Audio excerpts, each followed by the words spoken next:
Hey guys, welcome back to the channel. This is story about what if Naruto is trained by beautiful woman during the Chunin exam part 1. Before I start, please do support for more amazing content and comments for part 2. Do consider to subscribe my channel and share my video to your friends and check out the description as well. Let's start the video. Tsunade Senju was relaxing in the hot springs in Konoha. She never thought that she would be back in this place after she lost all that she has, but Shizen wanted to visit. How could she say no to the person that has been with her since her fiancé and Shizen's uncle, Dan, died during the Second Shinobi World War? She stayed for varying periods of time, but never fully resided in Konoha, to visit her cousin Kushina. However, after she died 13 years ago, she had no one left in her family aside from Shizen, who could be considered her daughter at this point, not just her apprentice. Nevertheless, she was back in Konoha and she wanted to keep this quiet. The last thing she needed was her sensei, Sarutobi Hiruzen the Sandaime Hokage, to find out she was here and nag her to convince her to stay. She brought a saucer of sake to her lips to continue to enjoy the warm water of the springs. Her musings were brought to an end by some loud shouting that was going on beyond the wall that separated the springs from the outside world. What truly caught her attention, however, was the word pervert that was being shouted out. Though she didn't want to reveal herself, she could not stand perverts, especially if they tried to peek on her like her former teammate Jiraiya.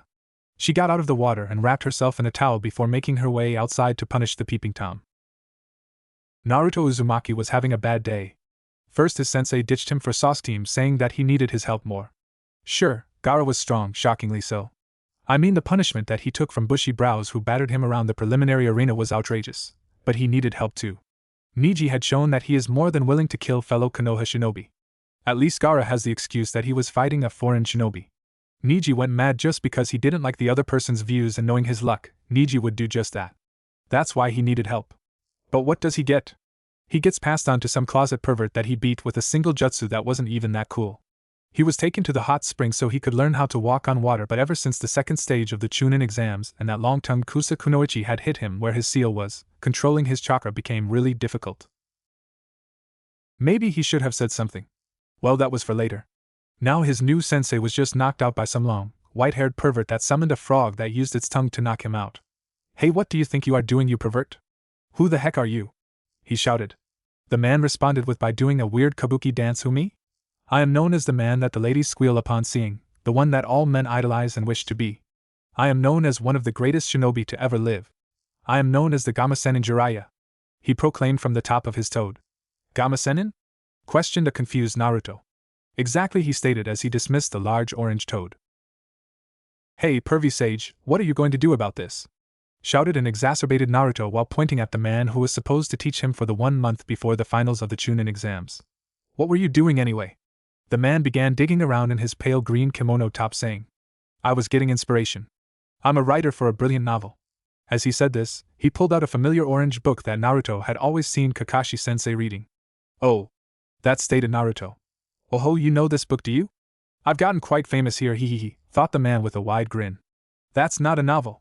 That's some perverted piece of crap, you pervert, shouted a now angry Naruto. The man rushed forward to get into Naruto's face. Fool! I'm not just a pervert. I'm a super pervert, the man bellowed to the heavens. More importantly, what are you going to? Before any more could be said, the man he was arguing with was struck square in the jaw and was launched clear into the horizon that was accompanied by a battle cry. The wind kicked up from the strike, forcing Naruto to cover his face with his arms, which nearly pushed Naruto to his butt. He turned to see who struck the pervy sage, to see a woman, fair-skinned woman of average height with hazel eyes and a curvaceous figure with the largest bust he had ever seen, that had some kind of green crystal gem necklace on a black cord, that had a pearl on each side of the gem, nestled between them, with smooth legs and long blonde hair that fell almost to her mid-back while wearing nothing more than a bath towel to cover herself. He could also see that her fingernails and toenails had bright red nail polish on them. All in all, she was probably the most beautiful woman he had ever laid eyes on, even more so than Sakura-chan and Haku. Though that last one always gave him chills when he thought back on the raven-haired boy. Once Tsunade had sent the person, who may have been Jiraiya, to the horizon, she turned to the person standing next to her. She was shocked, though she didn't show it, to see a boy with many features that reminded her of Minato and looks with Kushina's face. No way, she thought. A second later the boy seemed like he was going to speak. If he was speaking with Jiraiya, the boy would undoubtedly be a pervert himself, so she prepared to knock the boy out until he spoke. Whoa! That was so cool! You defeated the man who defeated my sensei in a single hit. You even sent him flying. That's so cool! He nearly shouted, but his enthusiasm seemed to remind her of someone she didn't want to remember. Hey, cool it, Gaki. Quit bouncing around. Naruto turned to her with a glare. Hey! My name is not Gaki. It's Naruto Uzumaki and I'm going to be Hokage. And since you beat the guy that beat my sensei, you should be the one that trains me for the Chunin exams. The words the boy spoke struck another chord in Tsunade's heart. Over this boy she saw an image of her little brother who this boy, Naruto, bore a striking resemblance to. Tsunade seized up for a moment before regaining her composure. No was all she said as she turned and began making her way back to the hot spring. Naruto looked shocked before he spoke again. What? But you have too. That pervert knocked out the guy my sensei passed me off to and you beat the pervert, so clearly you have to train me. Plus, you are super strong, Oba-san. Once more some of the words the boy spoke began striking chords within her heart. She stopped walking and asked the boy without looking back to meet his face, Hey Gaki, who are your parents? At this question, Naruto's mood fell. He looked down at the ground before he answered. I don't know. I'm an orphan, he stated quietly. And if a switch had flipped, he began talking rather loudly again. But that's okay because I'm still going to be Hokage so that people will look up to me and see me, he proclaimed. Pieces in her mind were falling into place.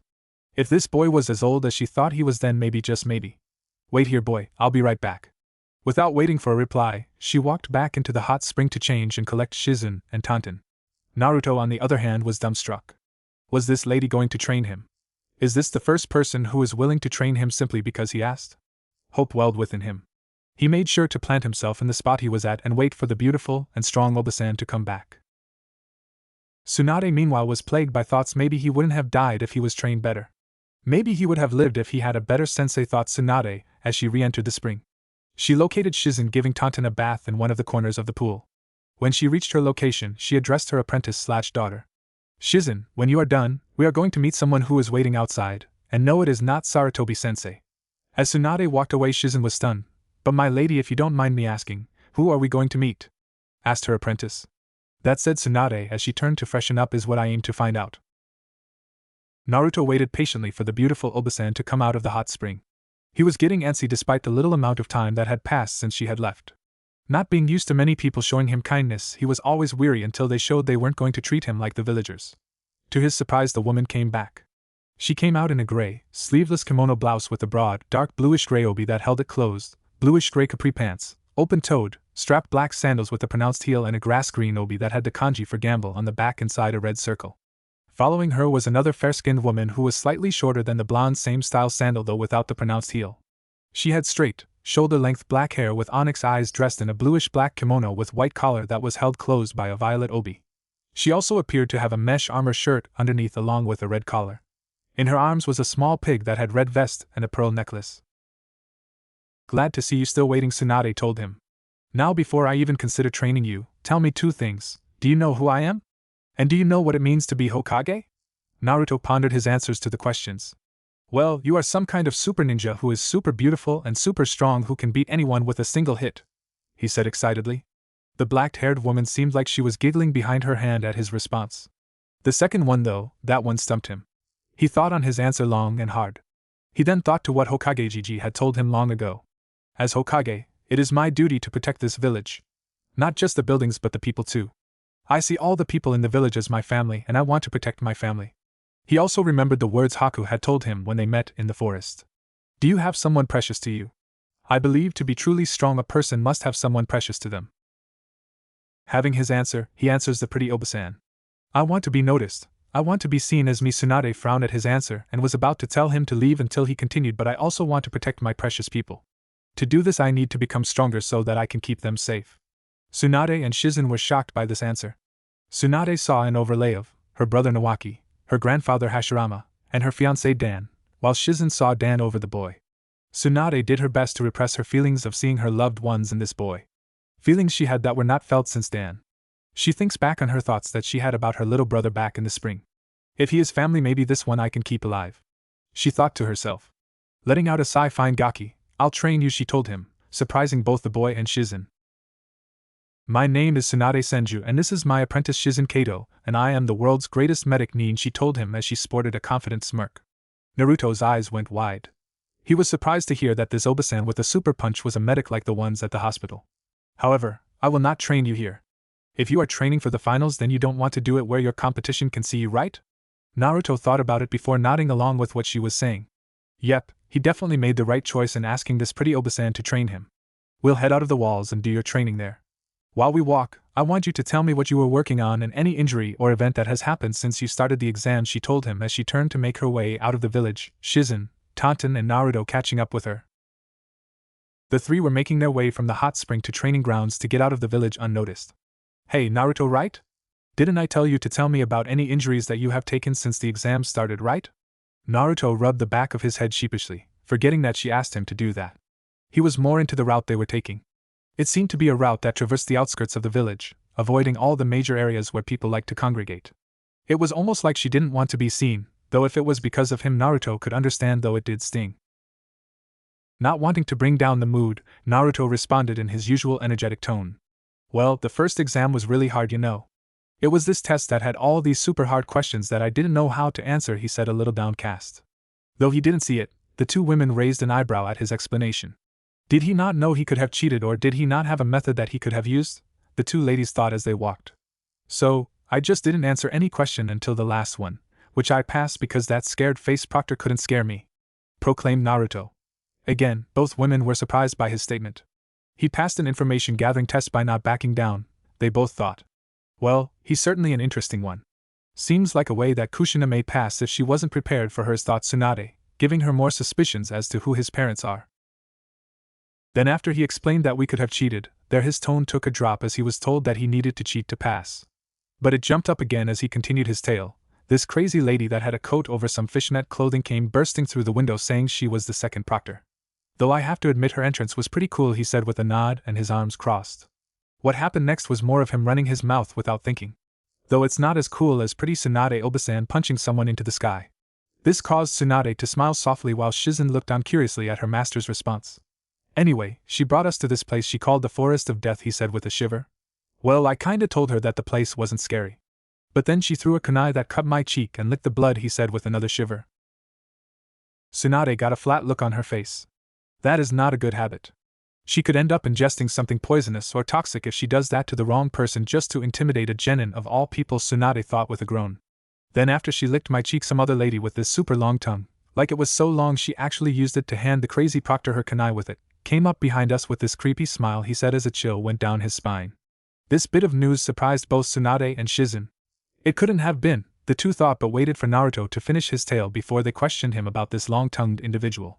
Well, after that, we got our scroll since we were supposed to get a heaven and earth scroll to pass, then make it to this tower in the center of the forest. When we got a little way into the forest, we had to make a stop, he said with a slight blush as he looked away. Well, I got captured, but it wouldn't have been an issue if he would have fought me fair and square, he said with a huff. Well, after I beat the guy and chased him off, Sauce team said we should get a password. Here his anger grew a bit. Of course, the team picked something that he knew I wouldn't remember. After that we were hit with a large wind blast that sent me flying through the forest. When I landed, this giant snake ate me, he said with a shudder and a pout. For the other two, however, this made their suspicions grow. If it was Orochimaru, he attacked this boy and his team. I can't believe he survived if it was him, the two thought in unison. After the thing ate me, I made it cough me up by creating so many Kage Bunshin until it exploded, he bragged as stood proudly before catching up to the two. After that, I rushed off to find my team. Well, he can certainly be creative, Tsunade thought. Well, when I found my team, that creepy long-tongued lady was wrapped around the tree rushing at Sasuke. With that statement, the two ladies' suspicions, and Tsunade's growing fear for someone who may be family, were confirmed. He is here. And yet we have yet to be confronted by an Umbu or Sarutobi-sensei? Has this village become lax? Questioned Tsunade. Well, to save Sasuke, I heroically threw several kunai in front of that freaky long-tongued lady, which stopped her. Then for some reason Sasuke wanted to give up our scroll to that freak. I mean, come on. Just because some is stronger than you doesn't mean you give up. I mean, we didn't give up when Kakashi-sensei got captured by Zabuza. We came up with a plan and managed to win, so why would this be any different? Tsunade could feel a headache coming from this boy's stupidity, but she figured that if her teammate was disguised, he may not have realized who he was fighting. And if she heard right, he also survived fighting Zabuza Momochi, the demon of Kiri. This boy's luck is insane. Maybe I should bring him with me when I go to a casino next time, she thought as a glint appeared in her eye that didn't go unnoticed by Shizen. Well, before he could give up our scroll, I caught it and punched him in the face. Then the freak summoned another large snake that slammed its head down on the branch we were standing on before throwing me up into another one. Well, it tried to eat me. That was when I got angry and punched the snake. I actually bruised its nose. With one punch. Kind of like you Obasan, Naruto proclaimed. So, he's the boy Minato sealed the Kyuubi into. Well, I know he was selfless and Kushina was due around that time. There is one true way to be sure, but I won't know until his chakra control improves. Also, that sounds like what happened when Kushina was younger. When she got angry, she drew on the Kyuubi's chakra, even if it was by accident. Tsunade thought. Well, after fighting with the giant snake, it attacked a frozen Sasuke, like a coward. To save him, I shielded him with my back while stabbing it with 2 kunai in the nose, where I called him a scaredy cat because he refused to fight. After that, the freaky tongue lady used her long tongue to wrap me up. She then used this jutsu, a 5-something seal, and slammed it into my stomach, then I passed out. If he still has the seal on, it's amazing that he can even move, though knowing how stubborn Kushina was, she would force herself to continue on no matter her injuries, she thought with a fond smile. Well, after I woke up, we made our way to the tower, which we barely made it to. After that we fought in the preliminaries, as I guess there were too many of us for the finals. At this, Tsunade interrupted him. Listen, kid, I know that you'll probably want to tell me all about your friends, but I'm training you, not them. So, tell me if you have any injuries still and if that seal is still on you. Nodding his head, Naruto continued his tale. Well, even though I fought Kiba and he got some lucky hits in, I heal up pretty fast, so I don't think anything is wrong. Tsunade raised an eyebrow. Did you not get checked out at the hospital? Naruto looked down at the question, which surprised the two women. I don't like hospitals too much, I haven't had the best time there, he told them cryptically. If what happened I suspected, then the staff has certainly fallen in quality since I ran the place, Tsunade thought angrily. As for the seal, well, I still haven't told anyone. Actually, you're the first people I've told. Not even my sensei knows, he told them, half embarrassed, half sad. When Sasuke was injured, Kakashi-sensei immediately checked up on the team. Even took him to the hospital after his fight. Even after his own fight, he didn't ask if he was okay. Sure, he healed fast, but it would have been nice to show he cared. So, he passed the preliminaries despite having a seal that basically made molding chakra impossible. Well, I'll give him this, he certainly is tough and never gives up. Every time he seems to get put in a bad situation, he doesn't quit. Hopefully this won't backfire for him, Tsunade thought. Shizen had her own thoughts on the matter. He reminds me of how Tsunade-sama described the Shodai when he was alive. Maybe he can help heal the wounds in Tsunade-sama's heart. We are here, Tsunade told the group. Naruto looked around and saw that they were next to a riverbed in the forest that was bordered by a heavily rocky bank on each side. There appeared to be some large boulders and a wide variety of plants near the trees. He turned his attention back to Tsunade. So, before we get to your training, there are going to be a few things we have to do. First, you are going to tell me what it is your last sensei was having you work on. Second, I am going to give you a full medical checkup to make sure you have no lasting injuries you may not know about. And third, I am going to remove that seal you have on you. Before you ask how, my grandmother was a seal mistress and taught me quite a bit. Though I am not known for it, I am quite good at seals, like a teammate of mine, she explained. Naruto, while excited, was also curious. Why do I need a checkup? I always heal quick, he questioned. Tsunade drew in a deep breath. Just because you healed doesn't mean you healed correctly. For instance, if you broke your arm, it could heal. But if not set properly, it could be misaligned and thus make it hurt to throw a punch or even just use your arm in general. She lectured. Naruto looked confused. Misaligned? He questioned.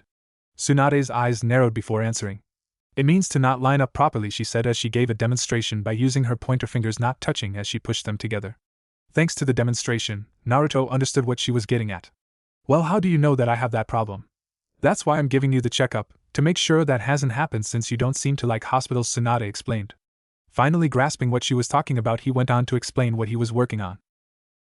Well, I'm set to face this guy, Niji Hyuga, who is a real jerk because he tried to kill his cousin, Naruto explained with a huff while crossing his arms. So, the closet pervert said he was going to teach me how to walk on water, which is what I was doing until I saw that white-haired pervert peeking in on the hot spring, then after that I met you. He explained. Tsunade pinched the bridge of her nose. Did he tell you anything else he was going to train you in? Naruto just shook his head. Tsunade let out a grunt of frustration. He is set to face a Hyuga and all he was going to get was chakra control training? I don't care if he is the Kyuubi's Jinchuriki, that is just ugh, she thought angrily. Well, good chakra control is a good foundation. In fact, a lot of my skills are based on perfect chakra control, however not having anything else lined up suggests that he either didn't have much faith in you or that he thought it would take you a month to learn how, she said angrily. Naruto looked down at this. Yet another person that saw him as nothing more than the damn kitsune. So, under me you will not only learn chakra control, but if your parents are who I suspect they are, then there is a secret technique I will teach you. Naruto was shocked. You know who my parents are? He asked in a desperate tone. Tsunade held a hand up to stop him. I said I suspect, But I can't confirm it until your chakra control improves, she told him.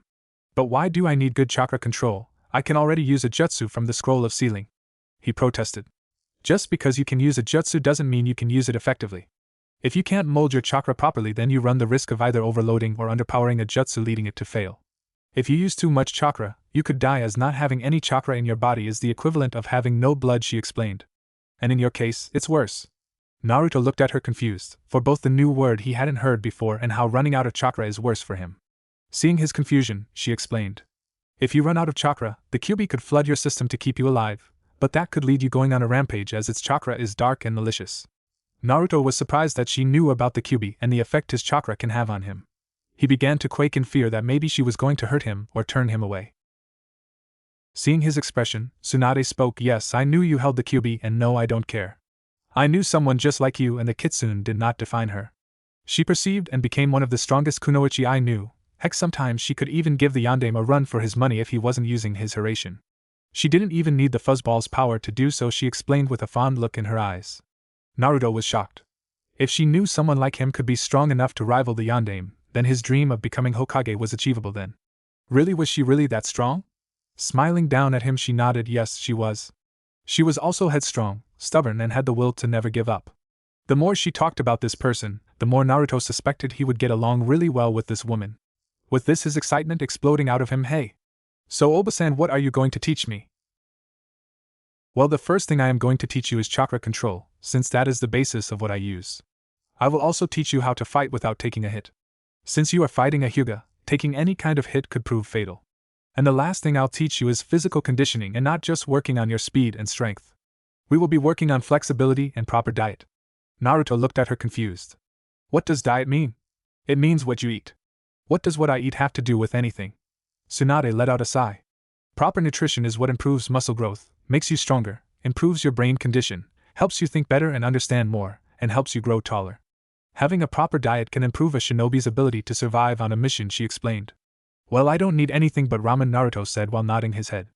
Listen, Gaki, you may love ramen, but if it is all you eat, an opponent you face who has been eating a proper diet and is just as skilled as you will beat you, since his body has been properly fueled. Imagine training as hard as possible only to realize that your opponent wins because he was eating better than you. That would certainly make you memorable Hokage, but not a strong one.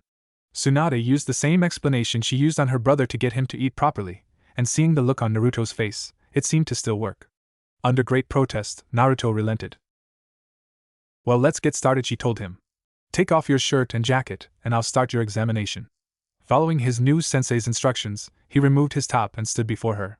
Her hands glowed green unlike the usual blue. Hey Oba-san, what's that? Quirking an eyebrow, she answered him. This is medical chakra, something that can be achieved with excellent chakra control. Didn't they teach you this in the academy? Naruto looked a little nervous. I may have missed that lesson, he chuckled. Well then, I guess we're going to be filling what else you missed over this training. Everything I will teach you will require you to be quite knowledgeable, she told him. Naruto began to panic. I'm not great with studying, he laughed off. Tsunade and Shizen's eyes narrowed. Well, that's not an issue. Using your Kagebunshin, we can make sure you will build good habits. Naruto's face scrunched up in confusion. Tsunade let out a sigh before she explained. The Kagebunshin no Jutsu was invented by my granduncle, the Nidaime. The jutsu allows the user to receive all the memories that their bunshin gain over the course of their life, though they can cause a feedback overload that could harm the user's mind if they use too many, are dispelled at once, or kill the person due to how much chakra they use, she explained. Naruto's eyes widened at this revelation. Why didn't anyone tell me about that? Tsunade looked at him with a quirked eyebrow as she began her diagnosis. That warning should have been in the scroll when you were granted access. Naruto turned his gaze away from her. In response, she narrowed her in suspicion at him. How did you learn the move? Naruto was hesitant to answer. Shizen tried a different approach. Setting down Taunton, Shizen placed a comforting hand on Naruto's shoulder. Naruto-kun, we can't help you if you don't talk to us. You can trust us, we won't judge you. After a moment of silence, Naruto told the two how he failed the Bunshin no Jutsu portion of the academy, and that his former sensei had tricked him into stealing the scroll of sealing and learn a move from the scroll that he would pass a special test. When pressed why no one helped him learn either chakra control to help him learn the Bunshin no Jutsu properly, he reluctantly told them, I was always kicked out of class, sometimes for asking a question, other times for trying to participate. Anytime I would ask for help, the teachers would say I was being a nuisance. Shizen finished. Yeah, Naruto confirmed sadly. By this point he had his head down while tears brimmed in his eyes.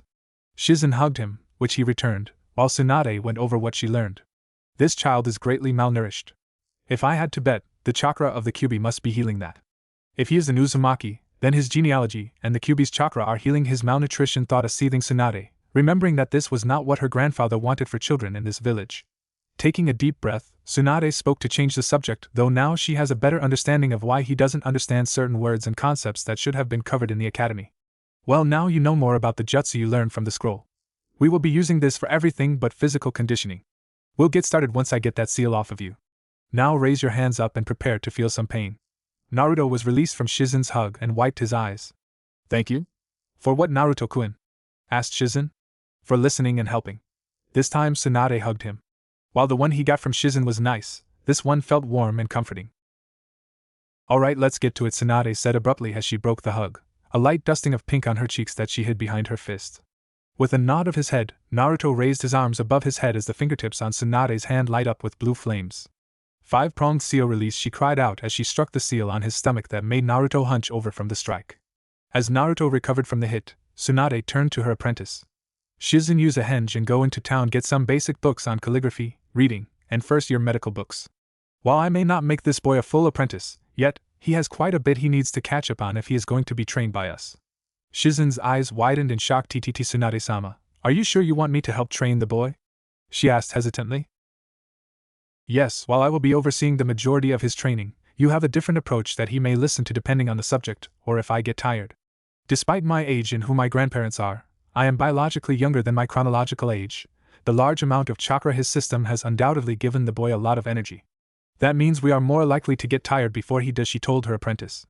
Hearing this reasoning, Shizen understood her master's way of thinking. Tsunade saying, if it's not rude of me, but why did you agree to train the boy? Tsunade looked at her apprentice before watching Naruto straighten up.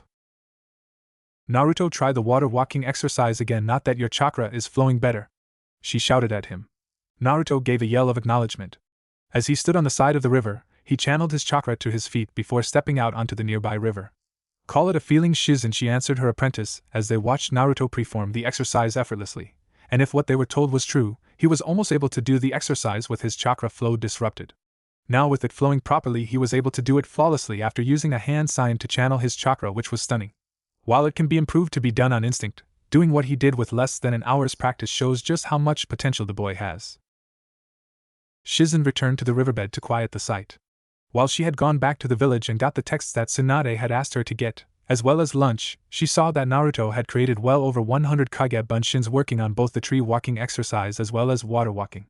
There was even a few working on separating different color sand in his palms. Shizen had to wonder where they got gray sand.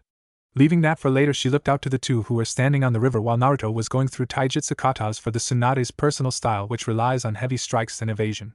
As she often said, a medic that is taken out is useless to their team, so it is important that a medic never take a hit lest they risk the life of their squad. Breaking herself from her master's lessons, Shizen called out to the two, Tsunade-sama. Naruto-kun! I'm back and I brought lunch. She yelled as she held up a convinced store bag. Naruto was about to run over until his collar was grabbed by Tsunade, who used the hold to lift him from the water as she appeared to lecture him. He gave a pout before he seemed to relent, and she set him back down on the water, though she didn't let him go until he had applied his chakra to the bottom of his feet. He called out to his clones, hey guys. Stop doing what you are doing. Eventually the clones all got to dry land. Naruto dismissed some of his clones. Based on how he gripped his head in the following lecture he received, he may have released too many that time. Sigh, Naruto, I told you not to release too many. Since they are focused on different tasks, when they dispel, your mind has to categorize everything that is coming in.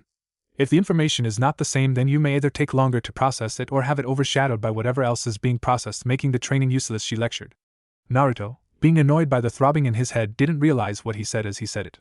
Well, if you're so smart, why don't you train like this, you? He snapped. He gulped when he realized what he did before robotically turning to face Tsunade. Sorry, I didn't mean to snap, he said nervously. Using her monstrous strength, she threw Naruto by his jacket to shore, aiming to clip a few of his clones in the process. Her aim was on point, nailing 8 of his clones with the orange-clad blonde. With a smirk, she walked back to shore, as Naruto pushed himself up. She stood over him, a manic grin on her face as she asked, have you learned your lesson, Gaki? Naruto quickly nodded his head. He placed his hands in the ram's seal and began doing his best to follow Tsunade's instructions when dispelling his clones. though he went slower than originally instructed after a few attempts, resulting in too many being dispelled, giving him another headache. When he was done, he joined Tsunade, Shizen and Tantan, who had been laying under the trees, for lunch. "Hey Shizen-chan, what did you get? Did you get ramen?" he asked excitedly. Despite letting out a low giggle, "No, Naruto-kun, I got us bentos that have rice, chicken, and an assortment of vegetables. And for Tantan, I got you vegetable bento." "Oink," replied the excited pig. Shizen got a nod of approval from her master while Naruto seemed dejected. "Ah, no ramen?" he complained. Tsunade gave Naruto a look that told him to be quiet. "Naruto, what did we talk about when it comes to diet?" she asked as her tone got darker. Naruto gave a thinking face as he tried to recall what she told him. Suddenly a light bulb went off over his head. "That eating right makes strong shinobi," he repeated enthusiastically. With a smile she gave a nod. "Correct, and eating your vegetables along with protein is one example of eating right." Naruto was quick to retort, "But ramen is healthy. It has meat in it." Tsunade let out a sigh. "While it does, it also is high in salt and lacks the best vegetables for a growing shinobi," she lectured. Naruto looked like he was about to argue with her again, but she cut him off. "Naruto, just because I am trying to get you to eat better does not mean you need to give up ramen. If you couldn't eat a meal that was unhealthy for you from time to time, a food like ramen would not exist. Like everything, too much of one thing makes it a bad thing." Naruto looked angry as he glared at her. His time with the beautiful lady in front of him had taught him that she is just as stubborn as he is. He refused to relent his stance on ramen, but if what she said about eating right was true, maybe he could give it a try. After all, what kind of shinobi wants to be remembered as they didn't eat right so they lost? Not the best look for the soon-to-be greatest Hokage. With that, he left out a long sigh before he asked for the bento. Tsunade and Shizen smiled to him as Shizen handed him a bento and a pair of chopsticks. All four took a seat in the shade of the trees before letting out a prayer of thanks and digging in. While eating, Naruto had to admit that the vegetables he was eating definitely tasted better than the ones he had before. Though he was curious about something. "Tsunade-chan, why are you having me focus so much on chakra control? Like, I get that you said it was like the big thing you used in all your techniques, but like, why focus on it so much?" Tsunade gave him a look before beginning her explanation. "Chakra is like a pool of water, or in your case an ocean," she said as she rubbed his head. Naruto looked dejected. However, he actually leaned into the affection she was showing him. "You cannot control the actions of a body of water, however you can draw from it, and pick out the amount you need. Think of a jutsu as a person drinking water from their own pool. Too much water and they could drown or cough it up, too little and they are left thirsty. This is the point of chakra control, to use only the amount you need so a jutsu doesn't get overloaded or not activate," she explained.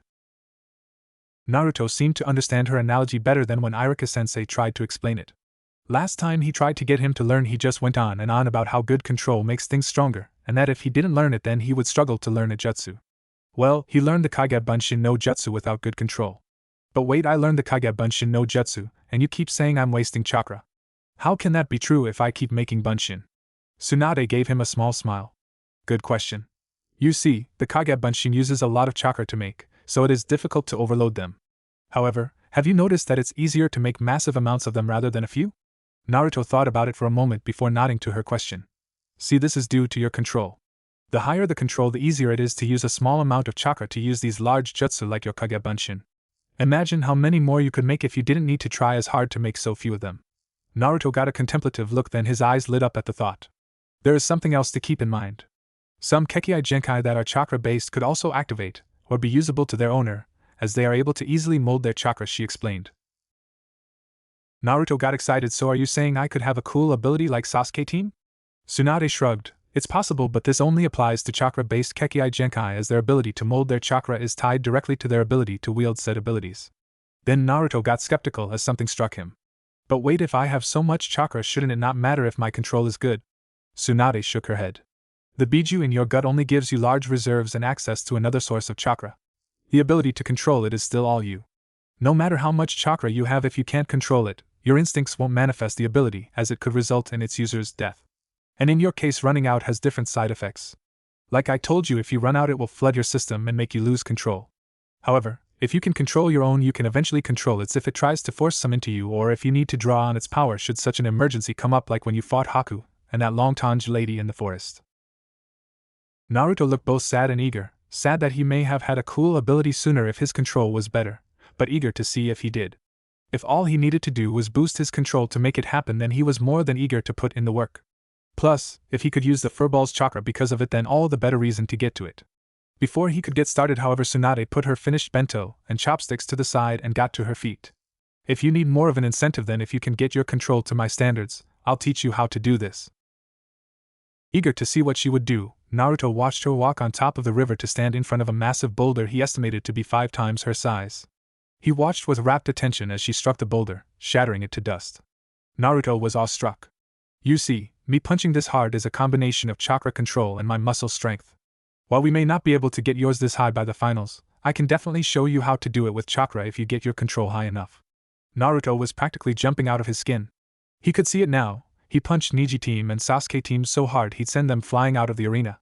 With the biggest smile he could have, he shouted, "Then what are we waiting for? Let's get back to it." She gave a smile to match his enthusiasm. Well, he is certainly eager, I'll give him that. Though I suspect that all that chakra has given him a form of ADHD based on the way he acts. He must have so much that it fuels him like a squirrel on caffeine, she thought to herself. Okay, however, this time we are going to do things a bit differently. Like I told you before, I am a medic nin, so you will be learning this as well. However, before we start there, Shizen is going to be helping you understand everything you had missed out on in the academy and before. To do this, I want you to be as honest with either her or myself as possible when we teach you. No question is too dumb or stupid, and asking for help is one of the tenets of a Konoha shinobi, which is seen in our teamwork. If you can't ask your fellow Konoha shinobi for help, how can you rely on them to have your back when it comes time for a mission? Naruto looked hesitant to agree, but after a bit of time, Shizen's kind words of encouragement, Tsunade's encouraging smile and pinning glare, he relented. Oh, okay, I got it, pretty Oba-san. Tsunade smiled and gave an approving nod. Okay, with that settled, make 150 Kage bunshins and I'll give you instructions from there. With a nod, Naruto made his bunshins. When the Sea of Orange came to existence, they all looked to Tsunade for instructions. Okay, 50 of you are going to go with Shizen for studying. Remember, don't diversify into too many subjects at one time. Too much information at one time could mean that he doesn't learn at all. Also to all the Naruto bunshins. Remember to ask questions if you don't understand. You will do yourself more harm if you don't understand, and don't ask for an explanation, she reminded. Shizen and the clones nodded. They went to tree line where Shizen used Doton release to make some desks for the bunshins to kneel at before cloning the books she brought so the bunshins could each have a copy as she taught. Tsunade turned to the remaining bunshins. Alright, 10 of you come here, she called over.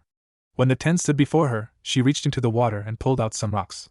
You 10 will be using your chakra to separate the different colors from the powder again. She crushed the rocks into powder and put the dust in the clone's hands. She repeated this until all the bunshins had a handful of powdered rocks. Go sit on the riverbank and concentrate. You don't need to do this quickly yet, for now focus on just doing it correctly. Speed will come with practice, she instructed. The clones nodded and got to work. Now for the remaining bunshins, I want you to divide into 2 groups of 45. She waited for the groups to divide themselves, though there were times that she needed to intervene to prevent the bunshins from dispelling each other due to disagreements. Alright, the group on my left, she raised her left hand to speed this up, will go back to tree walking with the same instructions as before. You will run, and when you can run without concentrating, you will walk, and when you can do that without concentrating, you will float a leaf with your chakra in your hand.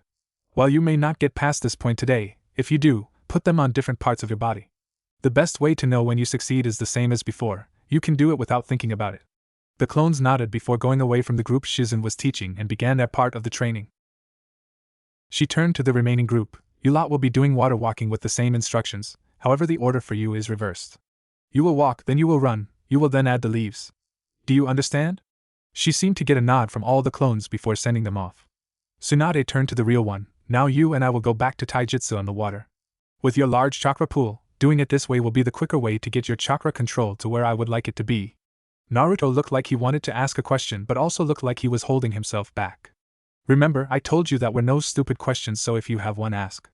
Taking a deep breath, Naruto asked his question. Why not have clones work with me on the taijutsu katas? If they can transfer the memories back, shouldn't that help me learn the style quicker? Tsunade smiled at the question. Good question, she complimented. Theoretically it could, however we have already split how many different sources you will be gaining knowledge from, especially with the set Shizen is teaching. Also, you don't have the best habits in taijutsu, which I suspect is from your former instructors, so until I am sure that I have helped you correct what they taught you that was wrong as well as ensure that you can do each movement correctly, you will not be using bunshins to aid you for now. If you practice a style or train with bad habits, they could leak into what you are trying to do and erase all the progress you would be making or prevent you from making any, she explained. Naruto seemed to appreciate the answer. Now let's get to it. If you want to use bunshins to help you learn this, then the more solid your form is, the quicker you can use them to help you. Keep in mind that for every kata you get right, I want you to do a body weight movement of my choice for the reps of my choosing, understand? Naruto nodded his accent and got in the stance she showed him earlier, hands up in front of his face while being slightly open with elbows tucked in, standing on the balls of his feet, while slightly leaning forward. Begin, she ordered. Hours have passed since Naruto started his training with Tsunade and Shizen. A tired Naruto laid panting on the riverbed while Tsunade and Shizen watched the tired blonde lay down, though Shizen was sitting down as she herself was tired from teaching 50 students. Well, I have to say I am proud of both of you, complimented Tsunade. Thank you, Tsunade-sama. Yeah, huff huff, thanks Obasan, panted out Naruto. Well, let's get going, we can't stay out here without camping gear, and I really prefer to take a shower after today, commented Tsunade. Shizen stood to her feet while Naruto struggled to turn over. Tsunade rolled her eyes before she went over and began carrying Naruto bridal style. Naruto attempted to protest, however he was too tired. Hey! I can walk on my own, he said weakly after a while. Tsunade shook her head before shifting him to cradle his head on her shoulder, making Shizen get flashbacks to how she used to with her uncle. Hush Gaki, you're tired right now, rest up so we can get back to it in the morning, she told him softly, like how she used to do with her brother. Hearing this, Naruto smiled lightly before falling asleep in Tsunade's arms. Shizen looked away with her eyes before she rubbed her arm. Tsunade gave her a quizzical look. Tsunade-sama, we never found out where he lived, she said with a dusting of pink on her cheeks. Tsunade also blushed in embarrassment before clearing her throat. Well, for now we will take him with us to the hotel. Hopefully he will be rested enough to tell us where he lives so we can at least get him a change of clothes. He's too tired to remember what to do if we tell him to meet us here tomorrow, Tsunade responded. Not seeing a better solution, Shizen agreed while packing the books they have before heading back to the village while Tonton stood next to Tsunade. As they walked back to Konoha, Tsunade asked, so what did you cover in his lessons? Well, first I did a basic assessment to see what he needed help with. I found out that while he could read and write, his handwriting definitely needs work. Tsunade expected some of this. Being the Jinchuriki of the Kyuubi, it would make sense that the boy could at least read and write, or else Sarutobi-sensei may lose him to a contract he signs without being able to tell what he agreed to, thought Tsunade. However, his academic knowledge has much to be desired. He seems behind in many subjects that should have been covered while he was in the academy. While he can do basic math, anything more complicated than that and he struggles. The same could be said about the general knowledge of the very village he lives in. It seems that his tale of not being taught at the academy seems to be more severe than he let on. He was very hesitant to ask questions at first, however after much encouragement on my part eventually his clones began to ask questions. From there he began to understand the material at a good pace. If this keeps up, I should be able to fix what he should have had in a few weeks. Currently the lesson plan is just making up what he should have learned in the academy, and his calligraphy. Tsunade was angered by what she was hearing, and what the boy had to go through. This is not what grandfather wanted when he created the village, and if he was a member of her family, well, let's just say that building supports don't take to kindly being pressed sideways. The three arrived at the hotel they were staying at rather quickly. It too was on the outskirts, so they didn't get seen by anyone, especially at this time of day. They discreetly made their way to their room, which Shizen got for Tsunade as she was still carrying Naruto. It was a fairly standard hotel room with 2 queen-size beds and a nightstand on each side of the beds. Tsunade set Naruto on her bed while Shizen placed the books on the small table the room had. Tsunade gently nudged Naruto awake. He opened his eyes groggily, and said rather quietly, Obasan? Hey Gaki, you need to take a shower so you can sleep better, okay? But before you do, can you tell me where you live so can get you a change of clothes? Naruto nodded tiredly as he told them that he lived in an apartment that was on the top floor of his building located close to the academy. He was sure to tell them that it was in an oval-like building with a small deck, as well as the address. Though he did have to repeat himself a few times, as he did mumble from time to time. Once they got his key, Tsunade sent him to shower. Shizen, you stay with him. I'll go get him a pack so if this happens again, we won't have to worry about it. Shizen was about object until Naruto had trouble with the door. Shizen sighed as she went to help Naruto. Tsunade grabbed Naruto's key and headed out. She had to go out discreetly, especially with where his apartment was located. When she got through his door, she can't say she was pleased. While it was decently sized, having a separate kitchen, bath, and bed, the walls seemed to have cracks throughout them. There were garbage bags in some of the corners of the room. He had a clothesline in his bedroom. There was food containers stacked all over the place. If she had to guess, this place was in good condition when he got it, but it seemed like no one checked in on the boy to make sure he was doing all right. This place is in desperate need of repairs. It also seems like this kid has no sense of cleanliness. Did anyone look after him while he was younger, or was he just left on his own? That makes no sense. Surely someone would have taught this kid basic cleanliness or at least checked on him, thought Tsunade. She made a kage bunshin of her own that at least got rid of all the trash. At least he dusts and scrubs the place down. Though something tells me he doesn't use sanitizers, she thought as she began to pack a backpack she suspected he used for missions. Once the Bunshin left his apartment, and threw the trash out, she made her way back to the hotel. When she arrived, she saw Shizen trying to convince Naruto to not put on his dirty clothes. Hey Naruto, I brought you some clothes. Put a clean set on then get to bed, okay? Naruto nodded tiredly before going back in the bathroom to change. By the looks of things when he got out, he seemed to have brushed his teeth as well. With this, Tsunade all but pushed Shizen into the bathroom, saying she was the more exhausted of the pair, so she needed to go next. Tsunade-sama sure has changed when she met this boy. She hasn't complained about not having any sake since the start of his training. I know it has only been a day, but I can't help but think what effect this boy has on her, she thought as she freshened up. When Shizen came out of the bathroom, she noticed Tsunade sitting in a chair watching over Naruto as he sleeps. Curious as to what her master was doing, Shizen coughed lightly, getting Tsunade's attention. Tsunade, realizing what she was caught doing, had a light dusting of pink on her cheeks as she moves to the bathroom to freshen up. What is wrong with me? Why am I obsessing over this boy? Sure, he reminds me of them, but that can't be it, can it? She thought as she got ready for the night.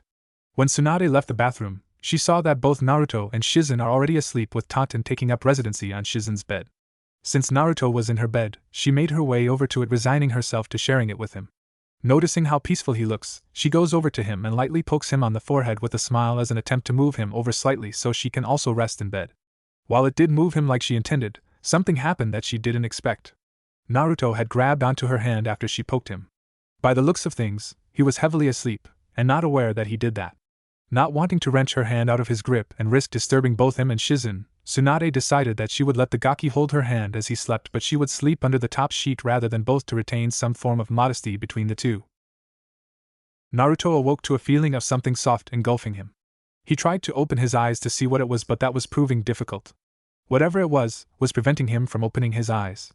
He also noted that he felt two limbs wrapped around him. This is probably what was keeping the thing that was preventing him from opening his eyes from moving. His wiggling and shifting elicited a soft moan from someone nearby. Tsunade was sleeping soundly in her bed. Something was keeping her warm despite being under the sheet of the bed she was staying while in Konoha. Whatever it was, she seemed to be holding it close based on the amount of contact she was feeling along her arms and bust. Suddenly it began to move and shift, probably trying to out of her grasp based on what she was feeling. The problem was that whatever it was moving around within her ample bosom, which caused her to moan as if she was stretching while waking up. As her eyes fluttered open, she noticed a mop of spiky blonde hair wiggling to get free as she held its owner close to her. At least they were still under separate sheets, she noticed, with a barely noticeable tint of pink on her cheeks. She let Naruto go, allowing him to see what had held him so close in the morning. When he saw that he was snuggled into Tsunade's bosom, he became afraid. He was afraid she would hit him for being a pervert like she had seen him do to that white-haired man. He was sitting there, waiting for the punishment he believed was coming. Though he had to admit, they were very soft to the touch and rather pleasant to be in contact with, causing a noticeable blush to adorn his cheeks. Eventually Tsunade got out of bed. What could she do? She was the one that held him close to her, so she can't blame him for something he didn't do. She let out a long and heavy sigh as she stood, revealing to Naruto she was wearing a full-body, violet, silk nightgown. Get up, she ordered. Once I am done changing, you will go and change while I wake Shizen. Once she is ready, we will grab some breakfast under a henge in the hotel restaurant. You will eat what I approve and the amount I tell you to get. After that we will go back to the riverbed and resume your training, understood? Naruto could only nod dumbly. He was in shock that she wasn't berating him, like his teammate would do if she believed he messed up or did something wrong, or being sent to the other side of the village like the white-haired pervert, while being told he was a demon and she wasn't going to train him anymore. He didn't come out of his shocked state until the bag he usually packed for long-term missions landed in front of him. He looked to see where it came from, only to see a now changed Tsunade moving to wake Shizen and by proxy, Tantan. Remembering her instructions, he quickly moved to the bathroom to get ready for a new day of training. Once Shizen was ready, the group hinged into a different appearance, ones that made them not stand out and look rather ordinary, before collecting what they would need for his training and making their way to the hotel restaurant that was serving breakfast. Naruto looked around, taking in the sights and smells he didn't often come across. He looked like he was ready to run over to the provided buffet and just take what he wanted. However, he was stopped by Tsunade as she placed a hand on his shoulder. He looked up at Tsunade, confusion on his face. Remember what I told you? Tsunade waited for his response. After a few seconds he remembered as he smacked his hand with his hand. Yeah, you said that you would be telling me what I can eat and how much, he responded with a reaffirming nod. She nodded in confirmation. What I want you to get is 2 servings of eggs, a cup of oats, some fruit of your choice and some kangi with dried shredded fish. Naruto looked at her confused. Why those foods, Oba-san? Tsunade appreciated the question. Well, eggs and the kangi are a source of protein that will help with muscle development. This won't guarantee you larger muscles, but it will help you grow stronger as you work out. The oats are to help you stay full so that you do not need to stop training due feeling hungry as often. However, if you eat too many, it could hinder you by having you gain unnecessary weight. The fruit is for the essential nutrients to help with memory and help you gain what you won't get from meats, she explained. While Naruto didn't fully grasp why she chose the food she did, he did understand that they would help him grow stronger, and for him that was a good enough reason to follow her advice. Besides, he bet that either her or Shizen would end up teaching him what all of this means anyway. With a nod of confirmation, the three set out to get their food, Naruto only getting what Tsunade told him to, though she did give him a stern glare whenever he tried to go off of the prescribed diet. Though these were not foods he was not used to, some of them were pretty good. When they were finished eating, the group went back to the riverbank to resume the training they had started the previous day, though what he learned from Shizen changed, as well as the addition that he had to try and catch Tonton for 2 hours, much to the pig's protest. A week has passed since Naruto began training with Tsunade, and he has to admit that this has been the most intensive week of training he had been through. With the diet he has been following from Tsunade every day, he noticed that he had started growing a bit, as he was eating far healthier than when he was just eating ramen. He had also learned a lot of stuff from Shizen. He didn't even know that there were more Biju than the Kyuubi. Who knew what you could learn this stuff from history class? When the end of the week came, Naruto got excited. Using 100 clones for 7 days a couple times a day really helps with improving one's chakra control. He had really gotten the hang of Tsunade's taijutsu style, especially the dodging part. He also learned to not call Tsunade Oba-san crazy, it gets her more riled up. When his control was dubbed good enough, Tsunade started to teach him her chakra-enhanced strength. He also noticed he was not tiring as easily. Apparently, the body weight movements, as Tsunade called them, were helping his muscle development and improving his stamina, while chasing Tonton improved his speed and reaction time due to how she could make very sharp changes in movement. The real problem came through with the stretching cool down. As she did them with him, he became very aware of how beautiful she was, and it sometimes made his chest race and sweat a little more when he was close to her sometimes. It also didn't help that she still hugged him overnight, as he still found himself waking up either holding her hand or her hugging him. He did ask why his clones were still doing calligraphy though. Because by the end of the second week I'll be having you learn Fuinjutsu. Naruto gave her a questioning look. You see, Fuinjutsu is an art that many people rarely use, however it can be very strong. Remember the Yondaime used it to defeat the Kyuubi? She asked, to which he nodded his response. There are also explosive tags and storage scroll, to name a few examples. With this art you could even learn a seal that would even boost your healing rate to such a degree that even if you lost your heart, you could grow it back, she had told him. His reaction of course was that of a starry-eyed child, greatly expressing his eagerness to learn this awesome jutsu. Hold on, first you need to have better handwriting so you can make the seals. One wrong brushstroke could mean that you'll be out of commission to fight the Niji kid you want to fight so badly, she warned him. This, obviously, had gotten his attention. He wasn't going to miss out on his chance to teach Niji team a lesson. Plus, she has given him more training than anyone else he has met or learned from, while Shizen made the stuff he was learning far easier for him to understand, so that was a plus. He would listen to Tsunade-chan when she warned him about how dangerous Fuinjutsu is. Tsunade faced her latest protege with her arms crossed under her magnificent bust. Are you ready to start learning my enhanced strength technique, Gaki? Naruto excitedly bobbed his head in anticipation. Yes. He shouted eagerly. Alright, but before we get started, I want you to make your clones again, however. This time, however, I want you to make 200 Kaga Bunshins. Naruto sat still with his hand raised, waiting for her explanation. He had learned that if he asked her or waited patiently, she would explain her actions. Realizing that he was asking why she wanted him to do this, she clarified, you are probably asking why we are increasing the amount of Bunshins. With a nod of confirmation she continues, well, for this technique we are adding clones to ensure that you at least have a rudimentary version ready for your match. While you will still be having a set doing water walking with the leaves, they will also be practicing the katas of my style while we work on the enhanced strength technique, as you can never have enough control over your chakra, especially if you want to use your tenant's chakra in the future. The set that would normally be doing tree walking will be meditating. This will help you understand your chakra's flow, which you will be attempting to manipulate, which will help you feel if you ever get put under a genjutsu, as your flow will be disrupted when under one's affects. Since I know Shizen has gone over the basic principles and methods of escaping a genjutsu with you, being able to manipulate your chakra at such a level will help with your ability to perform the personal release method, as you will be able to feel the change in your chakra flow. Naruto looked a little lost with the explanation. Tsunade waited somewhat patiently to see if he had any questions. So basically, the point of meditation is to make sure I'm not affected by genjutsu. Tsunade shook her head in the negative. Not quite. See, everyone can be affected by genjutsu, since it is an art centered around subtlety. What it will do, however, is help you recognize one by your chakra flow and make it easier for you to escape, she clarified. Naruto took up a thinking pose before responding. That makes sense. So, when do we get started? He asked eagerly. With a smirk on her face, Tsunade responded, right now, make your bunshins and we will get started. Naruto responded with a smile of his own while making his bunshins, who set off to their appointed tasks, with Tsunade's group staying to hear her instructions. Alright, each of you take up positions along the side of the cliff. Make sure you are evenly spaced between each other. Tsunade waited patiently for the bunshins to get into position. Now what this technique involves is concentrating chakra to your fist. While this part does not require much control, what does is when you release it. You need to release the chakra right at the point of impact outward from your fist. This is all about timing and control. However, since we have been working greatly on your control, you will need to work on your timing. Use small amounts of chakra, enough to slightly crack the cliff. You don't need to worry about using large amounts of chakra for now. The more chakra you use, the more damage your hits will do, but this is not what we are focusing on.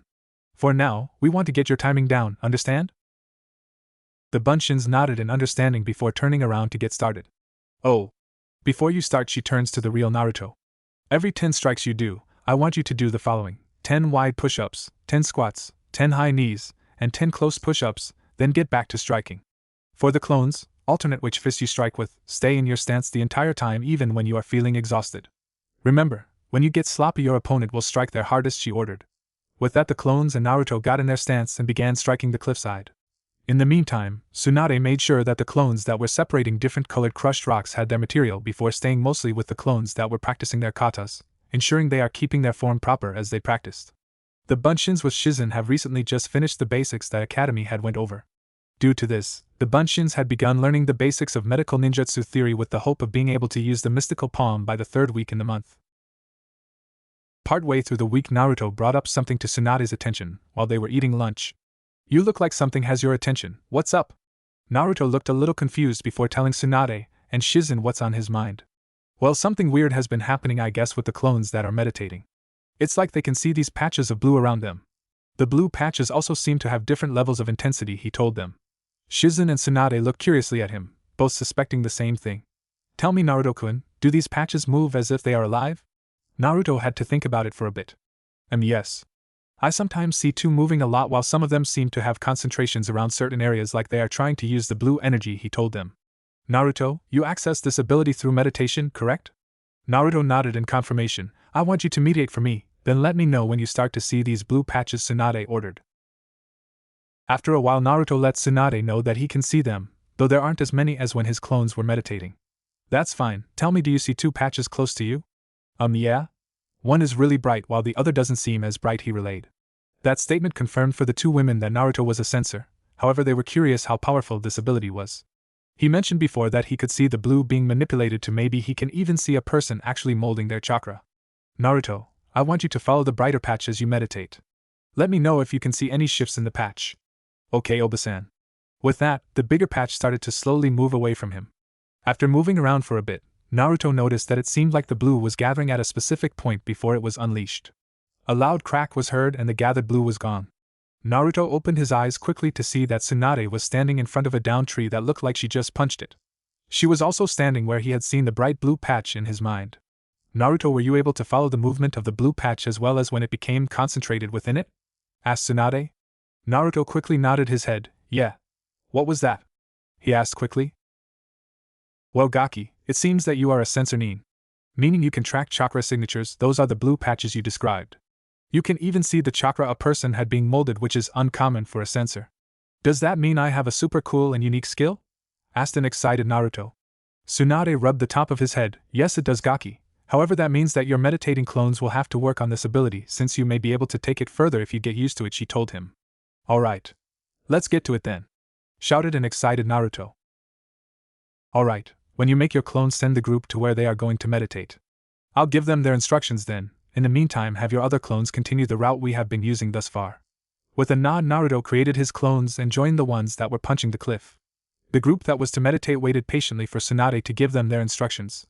Ever since he was able to get his large reserves under control as well as spending time with Shizen and Tsunade, his need for attention had fallen off a bit, as well as his chakra-induced ADHD seemed to be a thing of the past. Now, instead of being a squirrel on caffeine, He was just an excitable 13-year-old, who Tsunade had to admit she was enjoying his company as well as him being her cuddle buddy, though she won't admit that part to anyone. Alright, listen up. When you are sensing the chakras around the area, I want you lot to focus on individual signatures before trying to look for groups. Focus on the molding of chakra in the patches. See if you can trace to where the chakra is being molded at and making the images clearer. I suspect that you could fully see a person's shape, not just the patch, if you can see the molding. Some of you, I want to spread your range as far as you can. Lock onto signatures of animals if you must.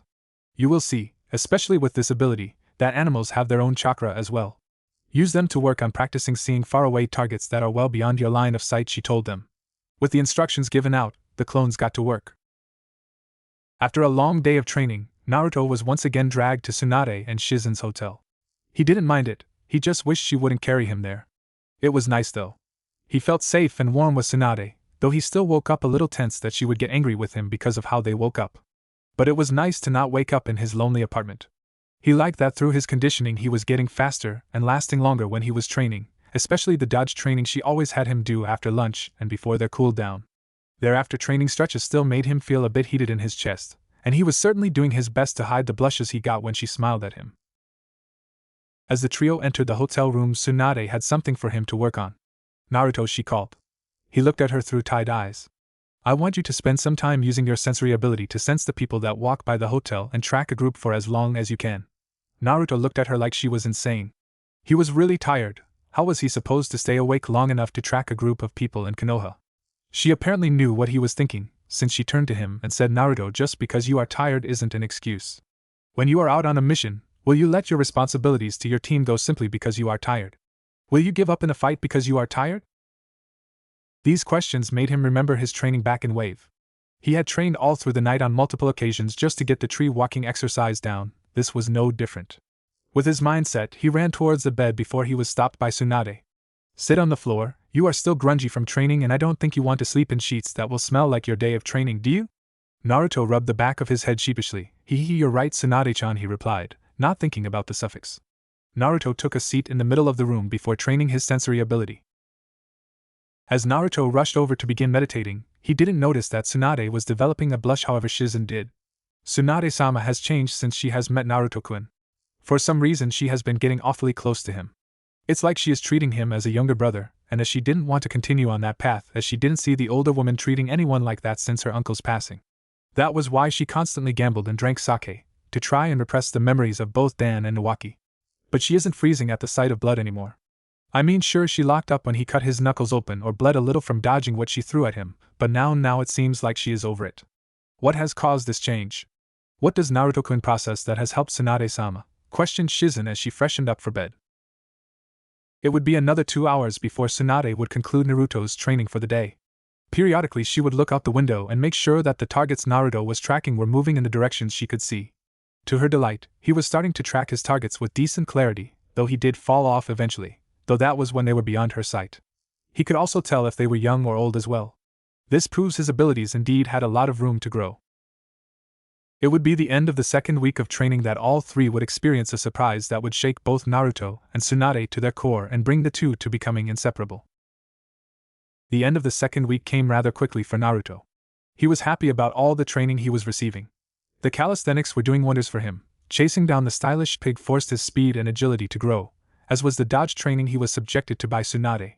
He could see it in the mirror at the end of each week. His physique had improved from being just lean to lean with definition, especially since she had dramatically increased the amount of reps she had him do each day for his calisthenics.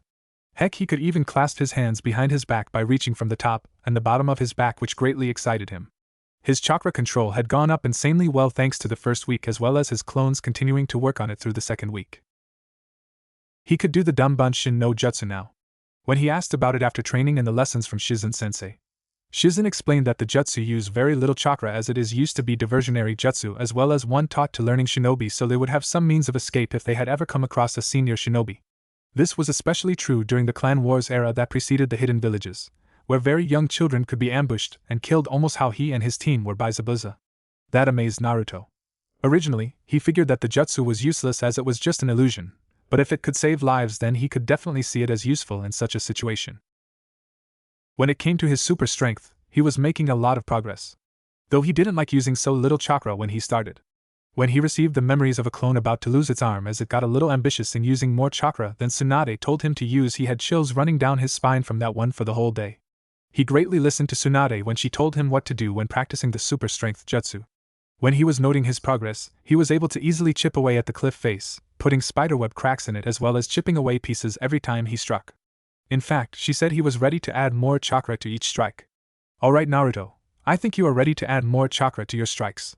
You have been able to add and control your chakra in every strike along the cliff face. Now I want you to shatter each boulder I make for you, Tsunade explained while Naruto stood eagerly in front of her while he had a set of clones doing the katas for Tsunade, as she had a Kage Bunshin overseeing his that were practicing while water walking. He still had a set with Shizen, studying the more advanced basics of medical ninjutsu, focused on muscles and bones. She and Tsunade hoped it would help him pick his strikes better when fighting an opponent like a Hyuga who leave their torso vulnerable when they strike. He also had a final set that was meditating to better get accustomed to his sensory ability, while also doing the powder separation training for multitasking, as Tsunade put it. Tsunade told him that by the final week she was going to start having him use it while dodging to start learning how to use it in combat. Create 60 Kage Bunshins and we shall get started, she ordered. Eager to get started, Naruto created the number she wanted as she did a few seals before slamming a palm on the ground and shouting Doton, Daikadakaku. She shouted as an entire field of boulders raised out of the ground. Naruto and his clones took up spots in front of the risen boulders, waiting for her signal to begin. As Tsunade crossed her arms under her impressive bust, she gave a nod to begin, though Naruto was blushing when he noticed it. He quickly shook his head before getting started. When the group finished lunch, Shizen had taken a set of bunshins to resume his medical studies, with 2 sets of 50 went to meditate and water walk with leaves encasing both of his arms, while Tsunade took the real Naruto. Alright Naruto, it's time for dodge training. Are you ready? Tsunade asked. Naruto nodded his head in affirmative. Tsunade smiled, okay. I'm going to be throwing any projectiles faster as well as any strikes will also be coming faster. There will be times I will use my enhanced strength. You will need to use your sensory ability to determine which strike is enhanced so you learn to use the ability in combat. Naruto nodded eagerly with a smile on his face in anticipation for Tsunade's training. The dodge training had been going on for almost 4 hours now and Naruto was getting a little slower as Tsunade kept ramping up the intensity. Sweat was pouring down his brow as he took in gulps of air between each reprieve at this point. He dodged a quick side kick by jumping back, creating distance between himself and Tsunade. Much to his terror, Tsunade used her incredible strength to rip a boulder out of the ground, which she hurled at him with insane speed. Naruto went wide-eyed at the incoming projectile. From the speed it was traveling, he was quickly learning he couldn't dodge it. Firming his resolve, Naruto concentrated his chakra to his fist as he prepares to destroy the incoming projectile. Thanks to his inexcusably heavy chakra control training under Tsunade, gathering his chakra and releasing it was something he could do nearly on the fly. Naruto quickly channeled chakra to his fist in the time it took for the boulder to reach him. Naruto threw his fist forward to smash the boulder, only he was not expecting what accompanied his fist.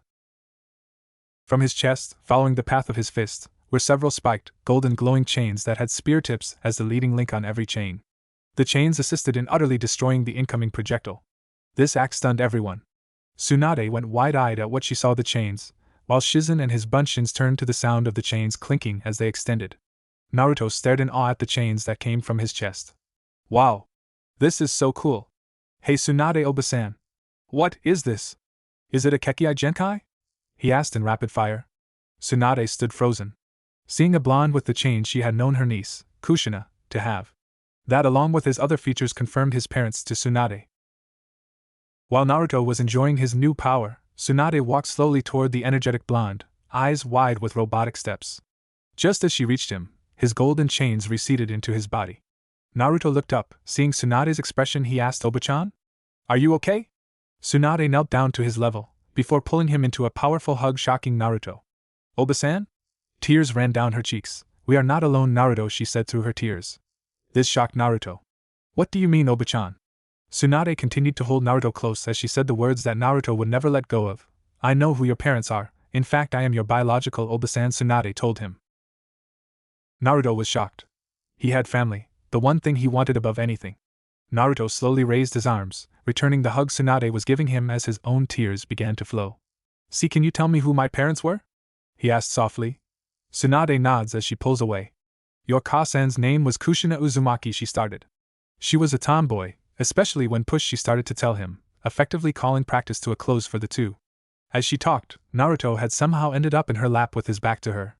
She had to hold him tightly as he broke down when he was told that his Tsusen was the yondaime. Naruto was crying as he sat in Tsunade's lap.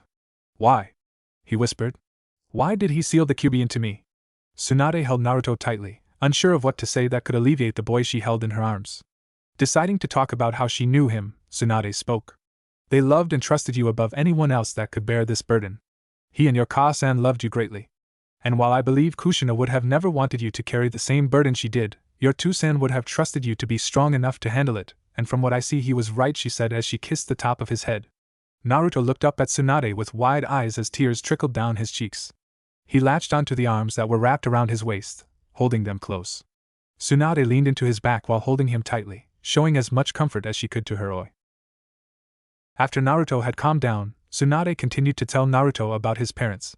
One skill your parents were highly proficient in was Fuinjutsu. For your Ka-san it was expected.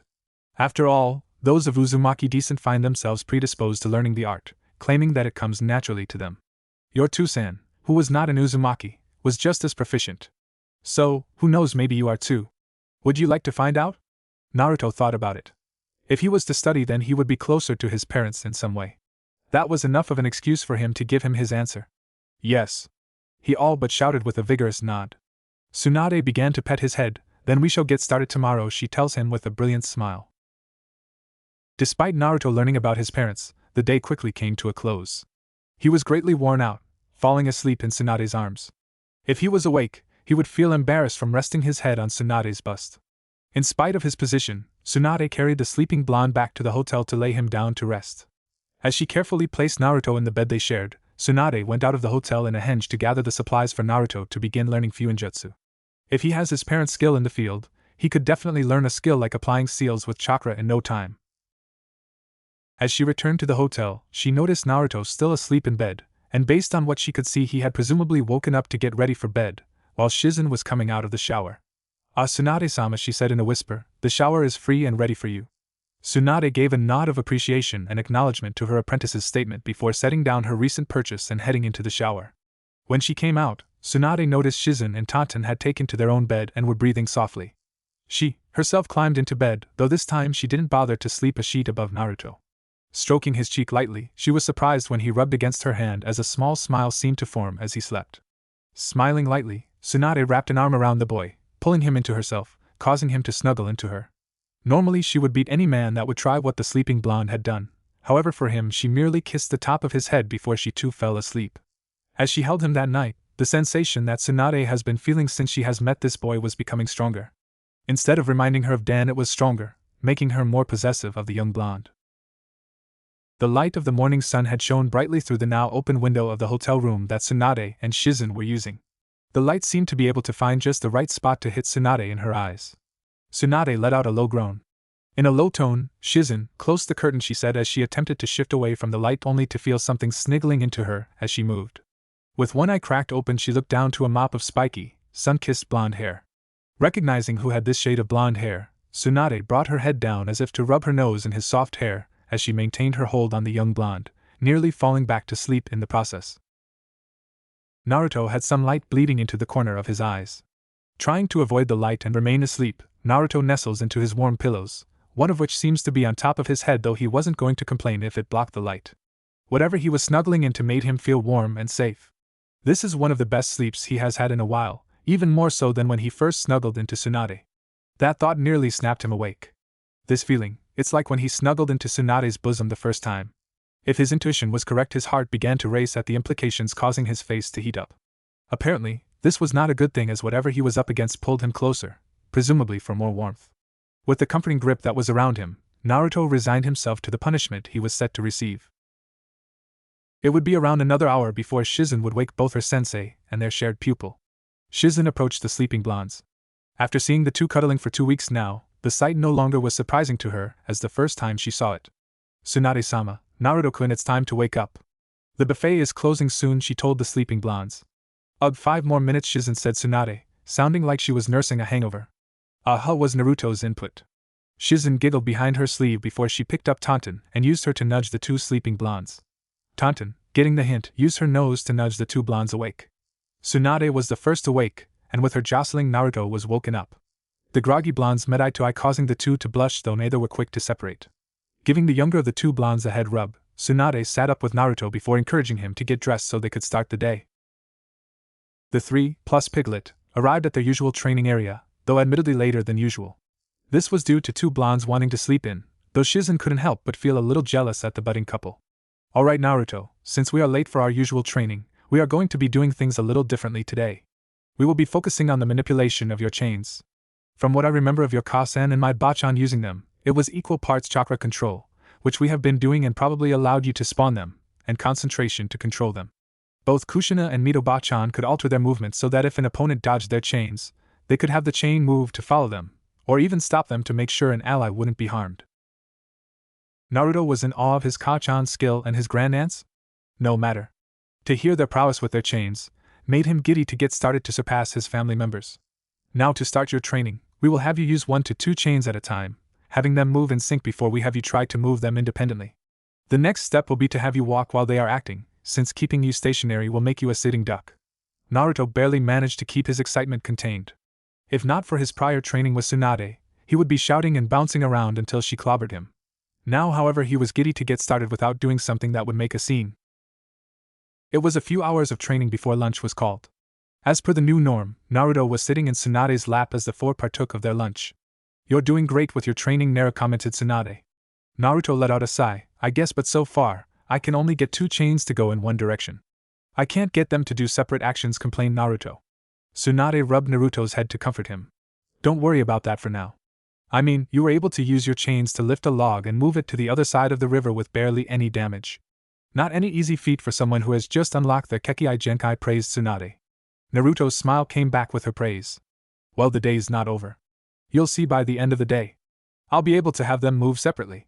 Databeo, cheered Naruto. Tsunade's smile grew from his declaration. I have no doubt, she told him. The middle of the week was closing fast.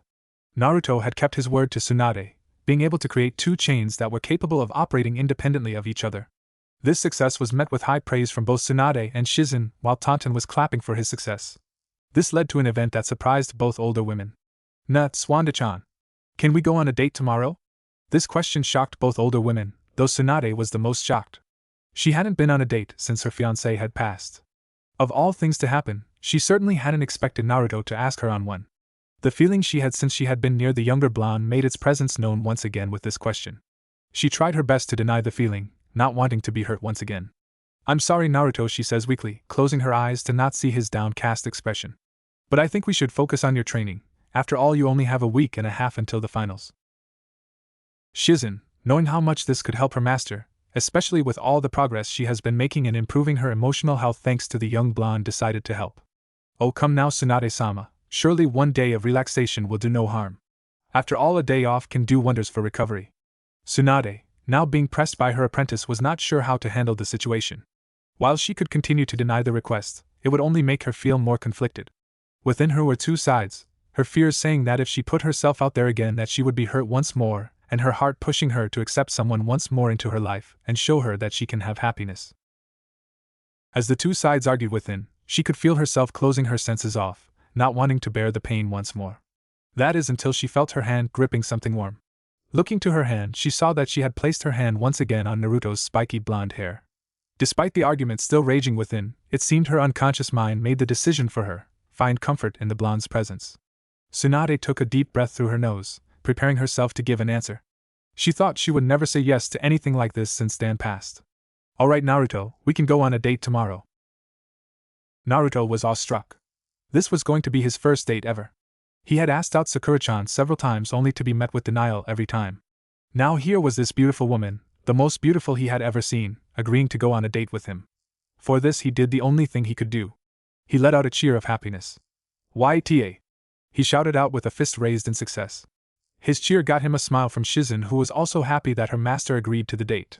She knows that Tsunade has been making stride with her emotional pain since being around Naruto, but if this goes well then maybe her heart can finally be healed. Tsunade, on the other hand, had different feelings on the matter. I hope that I do not regret this. I don't think I can take another loss on this scale, thought a worried Tsunade.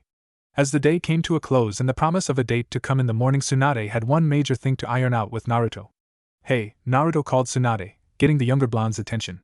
When we go out tomorrow, I will be doing so under a partial henge. This complete stunned the boy.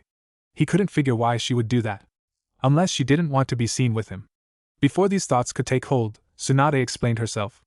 As you know, I am a celebrity across the village, and if people see me, then we will have no privacy to ourselves, which will spoil the mood as people interrupt us to talk to me. If we are going on a date, then I want it to be just us, and no one spoiling the mood by trying to get in the middle of us. Hearing her explanation sort of lifted his spirit. At least she wasn't embarrassed to be seen with him in public. That being said, she continued, I will be only changing my hair color and hiding the mark on my forehead. I realize how bad it would be for your date to hide all of her appearance. After all, you asked me, not someone else, she stated with a smile. Agreed Naruto. Yeah, I asked the prettiest woman in the world on a date, after all, replied a cheerful Naruto. Tsunade once again found her cheeks dusted a little pink by the compliment. With a slight cough into her hand, the trio and Piglet made their way back to the hotel. By the way, stated Tsunade, after your shower this evening I want to check your progress on the seal I told you to start making on your forehead. Your chakra control and super strength training don't appear to be hampered by the multiple areas you are channeling chakra to, but I want to see how far along you are with it. Naruto gave an affirmative nod. Well, that's because I have the best senseis as well as the prettiest, replied a cheerful Naruto. Once his chakra control was at a desired level, as well as learning he was family, Tsunade had begun Naruto's instruction in one of her other original jutsu that used the Byakugo no En of the Uzumaki clan, Sozo Seze. The seal was created by having a user store vast amounts of their chakra in a single location, to which Tsunade advises as the forehead due to ease of channeling chakra there, where they form a seal to store the chakra to be used in the Sozo Seze technique as well as its more advanced version, Ninpo Sozo Seze, Byakugo no Jutsu. While using either would shorten the lifespan of the user, with the Kyuubi's chakra providing assistance, Tsunade theorized that Naruto will not be affected by the adverse effects of using the jutsus, though Naruto was still a ways away from using the Ninpo Sozo Seze, Byakugo no Jutsu. Also, with his incredible reserves, despite only channeling chakra for a few days, he should have a fully formed seal by the end of the week. The morning came all too soon for the sleeping blondes, though unlike usual, Naruto was eager to start the day and enjoy it with Tsunade. Tsunade herself, on the other hand, was trying to stay in bed with her blonde cuddle buddy. Come on, Tsunade-chan, whispered an excited Naruto from between her valley, we have a date today. Tsunade in response merely rolled the two over so the sun was not peeking into her eyes. Just go back to sleep, Naru whispered a sleeping Tsunade. Really wanting to get their date started, Naruto had no idea what to do and was hoping Shizen would help him. Sadly, that did not happen and he fell back to sleep in Tsunade's arms for another hour or two until the older blonde woke up. Hey, Naruto whispered, awaking Tsunade as she shook his shoulder. I thought you asked me on a date today, she whispered into his ear. This jolted the younger of the two awake, causing him to blink his eyes wearily as he stretched and said, Good morning, Tsunade-chan. Good morning, Naruto-kun. Don't stay in bed too long, I thought we had a date today, she reminded the droopy-eyed blonde. The words registering in his head, Naruto hopped up like he was struck with caffeine. That's right. I need to get dressed so I can take you out, proclaimed an excited Naruto as he moved with the speed she had come to expect from the boy she was running ragged for over half a month. When the two were ready for the day, and Gamachan was tucked into his pocket, Naruto and Tsunade set out for their date. For the henge Tsunade chose to use, she gave herself bright red hair while letting it flow down rather than tying it like she usually would. She also hid her Byakugo no En as that was the other distinguishing marker she had. Naruto himself thought that she more beautiful with her hair down like she had it.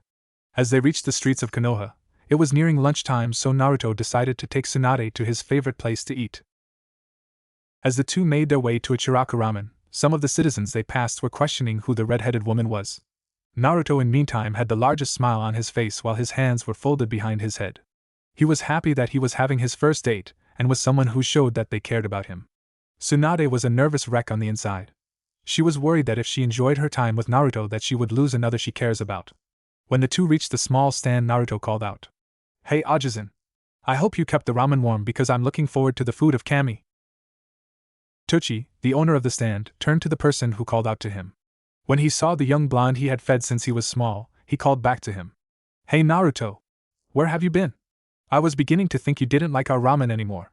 Naruto scratched the back of his head in embarrassment. Sorry Tochi Ajisen. I've been training with Tsuchan here, he exclaimed while pointing at a henge Tsunade. Looking to the person he was pointing to, Tochi saw a beautiful woman standing next to his best customer. Putting his hand forward for a handshake, well, it is great to meet you, Tsu-san. Hope this little guy hasn't been too bad for you. I know he can be a bit of a handful, laughed Tochi. Naruto grumbled in response with his arms crossed and looking down. Not really, in fact he has been a fantastic student, praised Tsunade, getting both males' attention. He gives his all in everything I teach him. Even when he doesn't understand, he has been willing to ask questions so he can better himself. In fact, he has even taken to learning Fuinjutsu and Iryo Ninjutsu very well for someone who had just began learning the arts, praised Tsunade as she rubbed Naruto's head affectionately. Naruto smiled up at Tsunade's praise while a light dusting of pink appeared on his cheeks. Hearing the name of the young blonde, Tuchi's daughter, Ayam, came from the back to meet her Otuto. Hey Naruto! She called cheerfully, it's great to see you. Have you gotten taller? Naruto grinned at his Weni-chan. Yep. It's all thanks to Tsu-chan. She got me eating more healthy to help me as a shinobi. Tsunade nodded at his words, proud that he remembered what she taught him. Yep. What was it I told you? Naruto grinned as he replied, that a good shinobi eats a balanced diet to be strong. Well, it's great to have you back, cheered Ayam. So is this a free day as one on a diet would put it? Naruto cheerfully responded with the biggest smile any of them had ever seen. Yep. It's a date, cheered Naruto. Tuchi and Ayam looked at the pair in shock. Based on the age difference between the two, there appeared to be at least a 12-year age gap between them. Naruto, are you sure this is a date? Asked Ayam. Yep, replied an enthusiastic Naruto. But Naruto, isn't she a little for you? I don't care about that, Weni-chan. This earned a smile from Tsunade and a confused look from the father-daughter duo. She is the most beautiful woman ever. She's strong, kind, and amazing in every way possible. I mean, she is so strong she can make a canyon with a single punch, replied a very excited Naruto. The pair seemed skeptical about this. Ayam wanted to protest some more, but hearing how strong this woman was, decided not to push the issue. If she is as strong as Naruto claimed while being as attached as he is, well, she didn't want to consider the consequences of facing the woman. Tuchi was also skeptical. If she was a kunoichi, and based on Naruto's description she is, then Naruto could be at risk of being taken or killed by an enemy of the village. However, if she has been training him, then she couldn't be that bad. I mean, what kidnapper trains their victim to better fight them off? If she did care for Naruto, then she couldn't be that bad, especially with the way most of the villagers have treated the boy. Okay Naruto, though I do appreciate it that you thought of bringing your date here, said Tuchi with a smile. So, what will you and your date be having? Naruto beamed as he and Tsunade took their seats on the stools. Tsunade would have wanted Naruto in his now usual position when they eat. Sadly, however, the counter and seats would not allow for it. I'll have one pork ramen with extra cutlets to start. I'll have a miso ramen with extra, Naruto said Tsunade with a grin. Alright, I'll get those right out, responded Tuchi. The pair spent their time in the ramen stand regaling each other with some of their mission stories. The few stories that Tsunade regaled him with were the ones that the history texts that Shizen and herself had gone over with him didn't mention. She talked about how his team was similar to hers, though she never had feelings for Team's Rookie of the Year. She was very careful to not use names to keep her identity a secret, for now. She told him about the time when she and her team were pinned down by some IWA shinobi. One wanted to leave the injured teammate behind so they could escape, but she argued with him the entire time she was healing her injured teammate. She even went out of her way to threaten to kill him since he was talking like an enemy. Naruto was in awe of Tsunade's resolve, raving about how amazing she was to save her teammate while standing up to the other, which made Tsunade happy and have butterflies flood her stomach from the praise.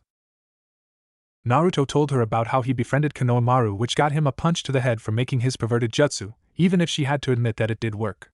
He also told Tsunade of his mission to Wave. Tsunade held her breath each time when he mentioned when he nearly died on the mission.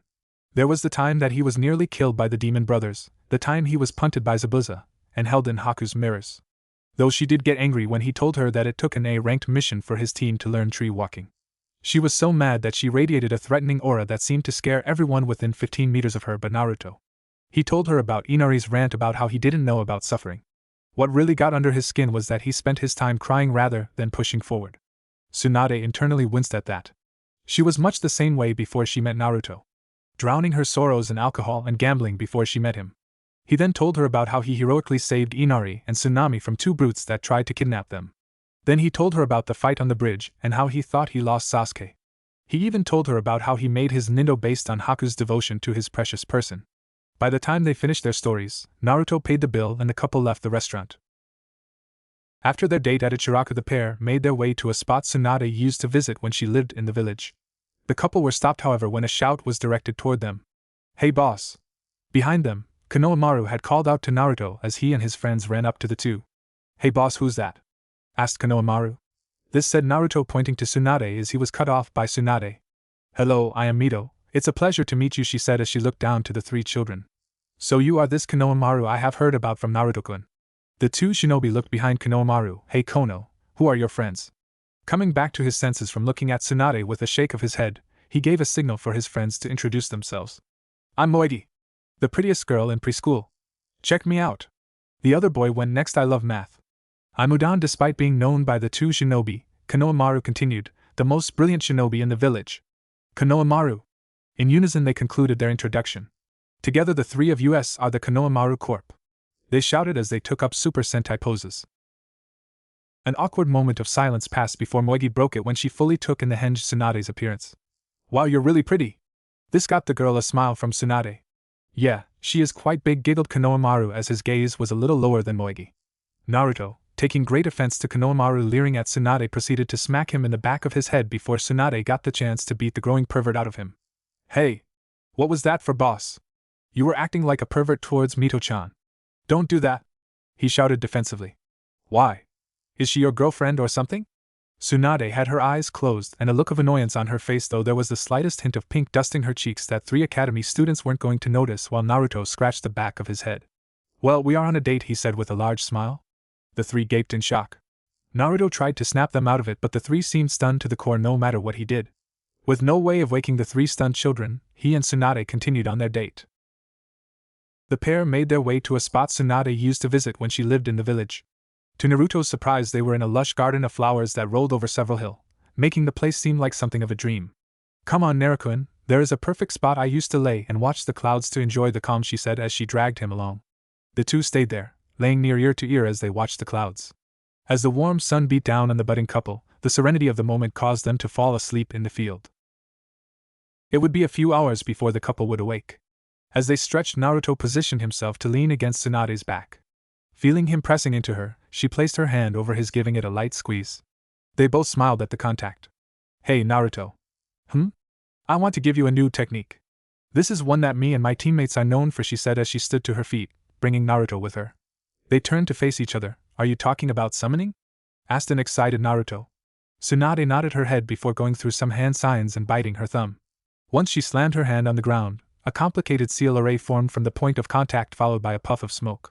When the smoke cleared, Naruto was greeted to the sight of a horse-sized slug. The slug was a soft magenta with butterscotch-orange stripes that ran along its length. Naruto was in awe. He had never seen a summon before, so he was practically on cloud 9. Slowly the slug began to cough something up. It seemed to be the end of a large scroll. When the scroll left its mouth, Tsunade unfurled it in front of Naruto. She placed the large scroll on the ground, allowing Naruto to see some of the signatures of the contract signers like Tsunade and Shizen. Naruto looked back up at Tsunade, a silent question in his eyes. Yes, Naruto. I would like you to sign the slug contract. I believe that with your current chakra levels and control you should be able to summon 1/20th of Katsuyu, stated a confident Tsunade. Naruto began to tear up slightly. This is the second gift he has received, with the first being his green goggles he used to wear that he received from Tuchi and Ayam. From his lessons with Shizen, he learned how closely guarded summon contracts were, so to receive one was a great honor, and seen as a gift from the one who is the current holder. Tsunade brought Naruto into a hug, which he returned, and rested her forehead in his hair as he let loose a small amount of tears. When Naruto calmed down, he proceeded to sign the contract with Tsunade's instructions. Sign your name in the column next to Shizen in blood. When that is done, seal it by placing the bloody fingerprints of the hand you wish to use to cast the jutsu with. Be sure to place them all at once. With the contract signed, the two waited until it dried before it was rolled back up. Now Naruto, I want you to try and summon Katsuyu. Channel your chakra to your hand, and once it makes contact with the surface you slam your hand on, release it all at once, like how you preformed the enhanced strike, understand? Naruto gave a nod of affirmation before taking a few steps away from Tsunade. When he was a few paces away, Naruto went through the hand signs Tsunade had shown him, biting his thumb and slamming his hand on the ground with a cry of Kuchiyose no Jutsu. A seal array formed, followed by a puff of smoke. When it cleared, Naruto was standing atop a Katsuyu that was 1/20th her full size. Naruto looked down to see his success. He let out a loud cheer while Tsunade looked up with a smile, happy that Naruto succeeded. She touched the gem around her neck. Maybe, just maybe, she thought. Katsuyu looked to the top of her head, seeing the short blonde dancing on her head. You must be the new summoner, she said, causing Naruto to stop his dancing and address Katsuyu. Yeah, I am. It's great to meet you, Katsuyu. I am happy to see Tsunade-sama is opening to others and taking another apprentice. Yes, she's great, praised Naruto with a blush. Tsunade herself couldn't hear Naruto's response, but if she guessed his answer to Katsuyu's question, it made her blush. Well, I look forward to working with you. Call me when you have need of me, Naruto-san. When you have a free moment, you may also call me so I may go over the abilities I possess with you, or you can ask Tsunade-sama if you wish. Naruto gave it a thought before Tsunade spoke up. Sorry, Katsuyu, but that lesson will have to wait for tomorrow. He needs his rest so that he may give his all in his training for the Chunin exam finals that are set a week and a half away, spoke Tsunade. Katsuya looked down towards Tsunade. Of course, Tsunade-sama. I apologize if I am taking up your time, apologized Katsuyu. Do not worry about it, Katsuyu. You have nothing to apologize for. We called you and I am happy that Naruto-kun was able to summon you at the same size I can. Katsuya noticed Tsunade's smile. I am happy to see you smile again, Tsunade-sama, thought Katsuyu. Very well, Tsunade-sama. Please call for me when you have need of me, said Katsuyu as she bowed, letting Naruto off before she went back to Shikatsu Forest. Naruto looked up at Tsunade, a big smile on his face. Tsunade returned the smile with one of her own before pulling him into a hug, which he returned. You did great, Naruto-kun. You pulled off a feat that not many can emulate, she praised. After receiving a bigger smile from Naruto, of course, you're the greatest sensei ever. The two held hands as they returned to the hotel to close out the day, with Tsunade cuddling with Naruto as they slept. It was coming down to the wire. The time left before the final round of Chunin exams was but a few days. To say Tsunade and Shizen were impressed by Naruto's progress would be an understatement. Within the time span of a month, Naruto had managed to make up most of what he missed in his time in the academy and become competent with his medical training to be classified as a nurse's assistant, and create storage seals perfectly. As the sun approaches noon, Shizen was seated at the side of the river watching Naruto spar with Tsunade once again on the river as she held Tonton in her arms. Naruto-kun has come a long way, huh? Shizen asked. Oink, was the response she got from the pig. Naruto threw a hard, flying punch towards Tsunade's face, which she deftly dodged. As Naruto's fist flew past her face, Tsunade delivered a heavy elbow strike to Naruto's face. With his improved chakra control, Naruto was able to perform a seal-less kawarimi with a cluster of river rocks. Despite striking a cluster of rocks, the enhanced strike carried with it a massive amount of explosive force, turning the rocks into a cluster of projectiles. As the stones landed with a crash, Naruto set forth a flurry of chains to ensnare Tsunade. Feeling the chains coming from her blind spot, Tsunade weaved through the attack. As she expanded the distance between the two of them, she grabbed a stone from the river. As she spun around one of the chains, she threw the smooth stone with such force and precision that when it struck Naruto in the forehead, it knocked off his hitate. Being stunned from the strike, Naruto's chains wavered in their assault, which Tsunade took full advantage of. She rushed forward at breathtaking speeds that even a jonin like Shizen was hard-pressed to follow.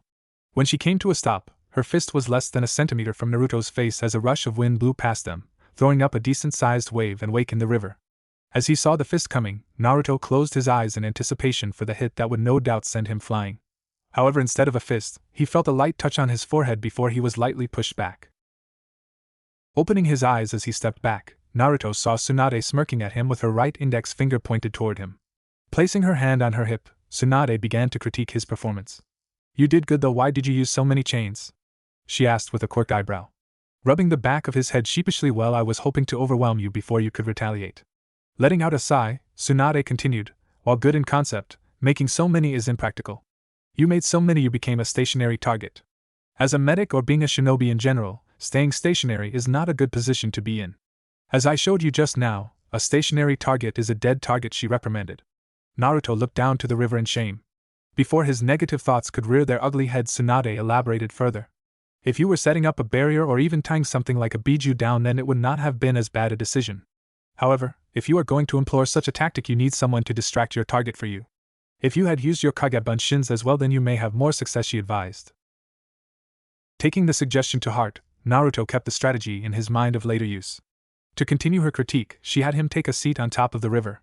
Now for a confrontation with a foe who is faster than you, keep to your 6 chains. When you use them, keep at least 2 near you to act as deterrents to opponents, or even as shields in the event someone gets too close, similar to that Gaara kid. Your chains are both strong and fast, with the bonus of being able to shut down an opponent's chakra. Don't be afraid to take advantage of this to land a devastating blow on an opponent they catch. Naruto gave a nod at each point she made. He was curious about something though. Tsunade-chan. How come that rock felt more solid?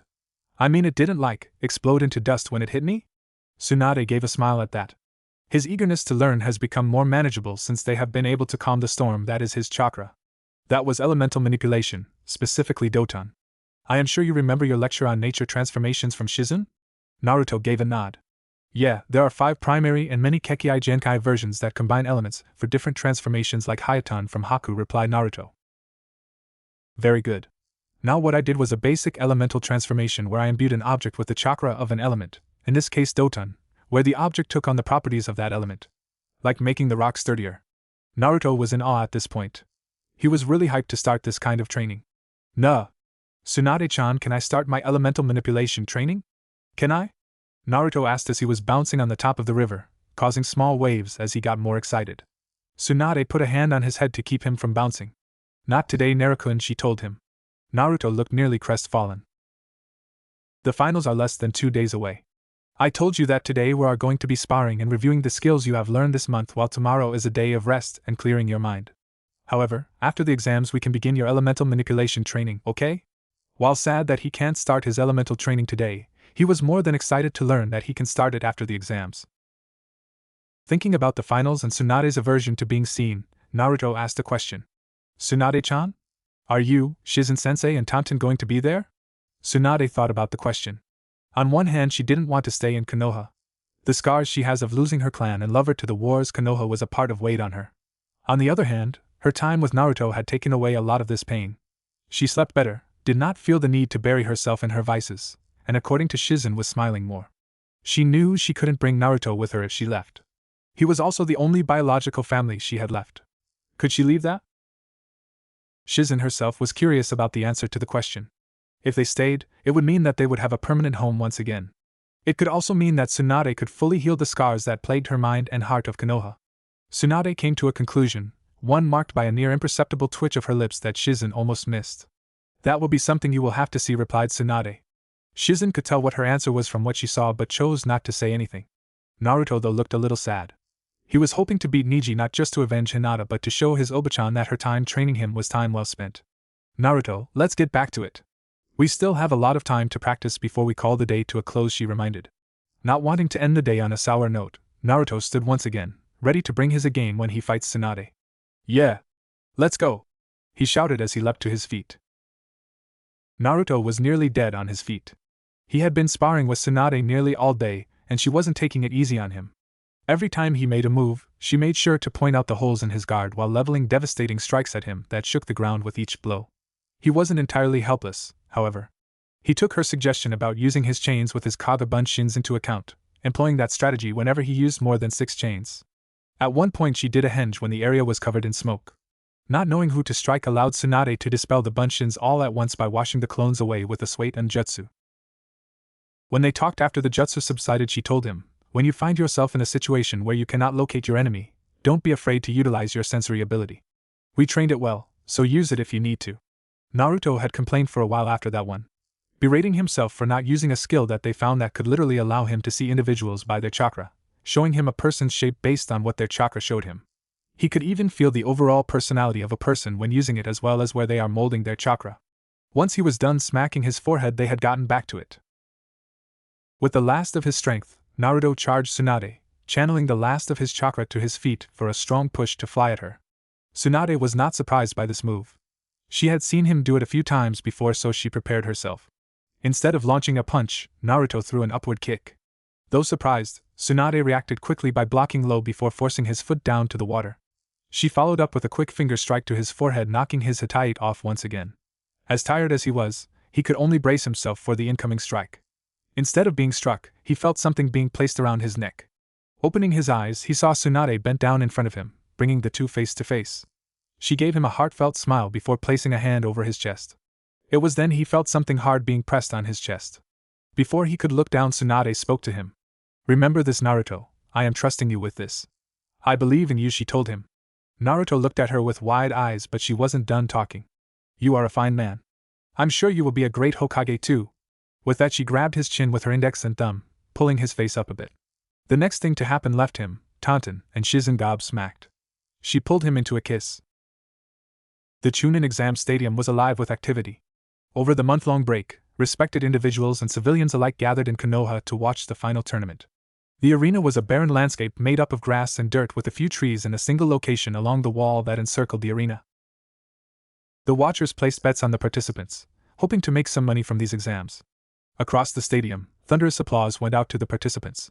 The people in the stands were hoping for a great show. Overseeing all of this was Hiruzen Sarutobi, the Sandaime Hokage, an older man with lightly tanned skin with a gray goatee with his spiky hair receding part way up his head. He has pronounced wrinkles around his eyes as well as 2 liver spots on the left side of his face. Hiruzen was situated in an isolated area that oversaw the entire stadium. Next to him was a vacant seat, reserved for his special guest. That person was Raza, the Yondaime Kazekage. When his counterpart from Sunagakure arrived, Hiruzen stood to greet the man. "Ah, Kazekage-dano. It is good of you to come." "It's my pleasure, Hokage-dano," responded the veiled man. While Hiruzen was wearing a red robe with a white haori over it, and his diamond hat that had the symbol for fire at the front, Raza was wearing a blue version of the same robe.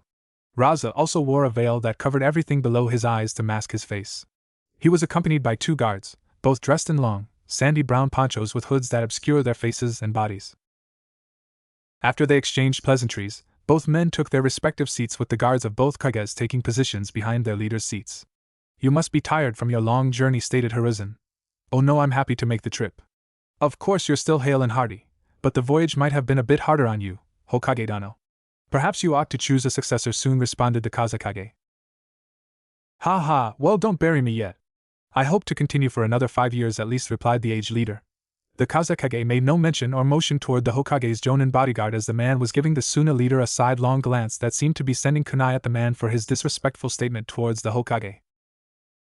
Throughout the seating of the arena, most of the genin of Teams 7, 8, 9, and 10 that had not advanced, along with some of their Jonin sensei, were seated together to watch the coming matches.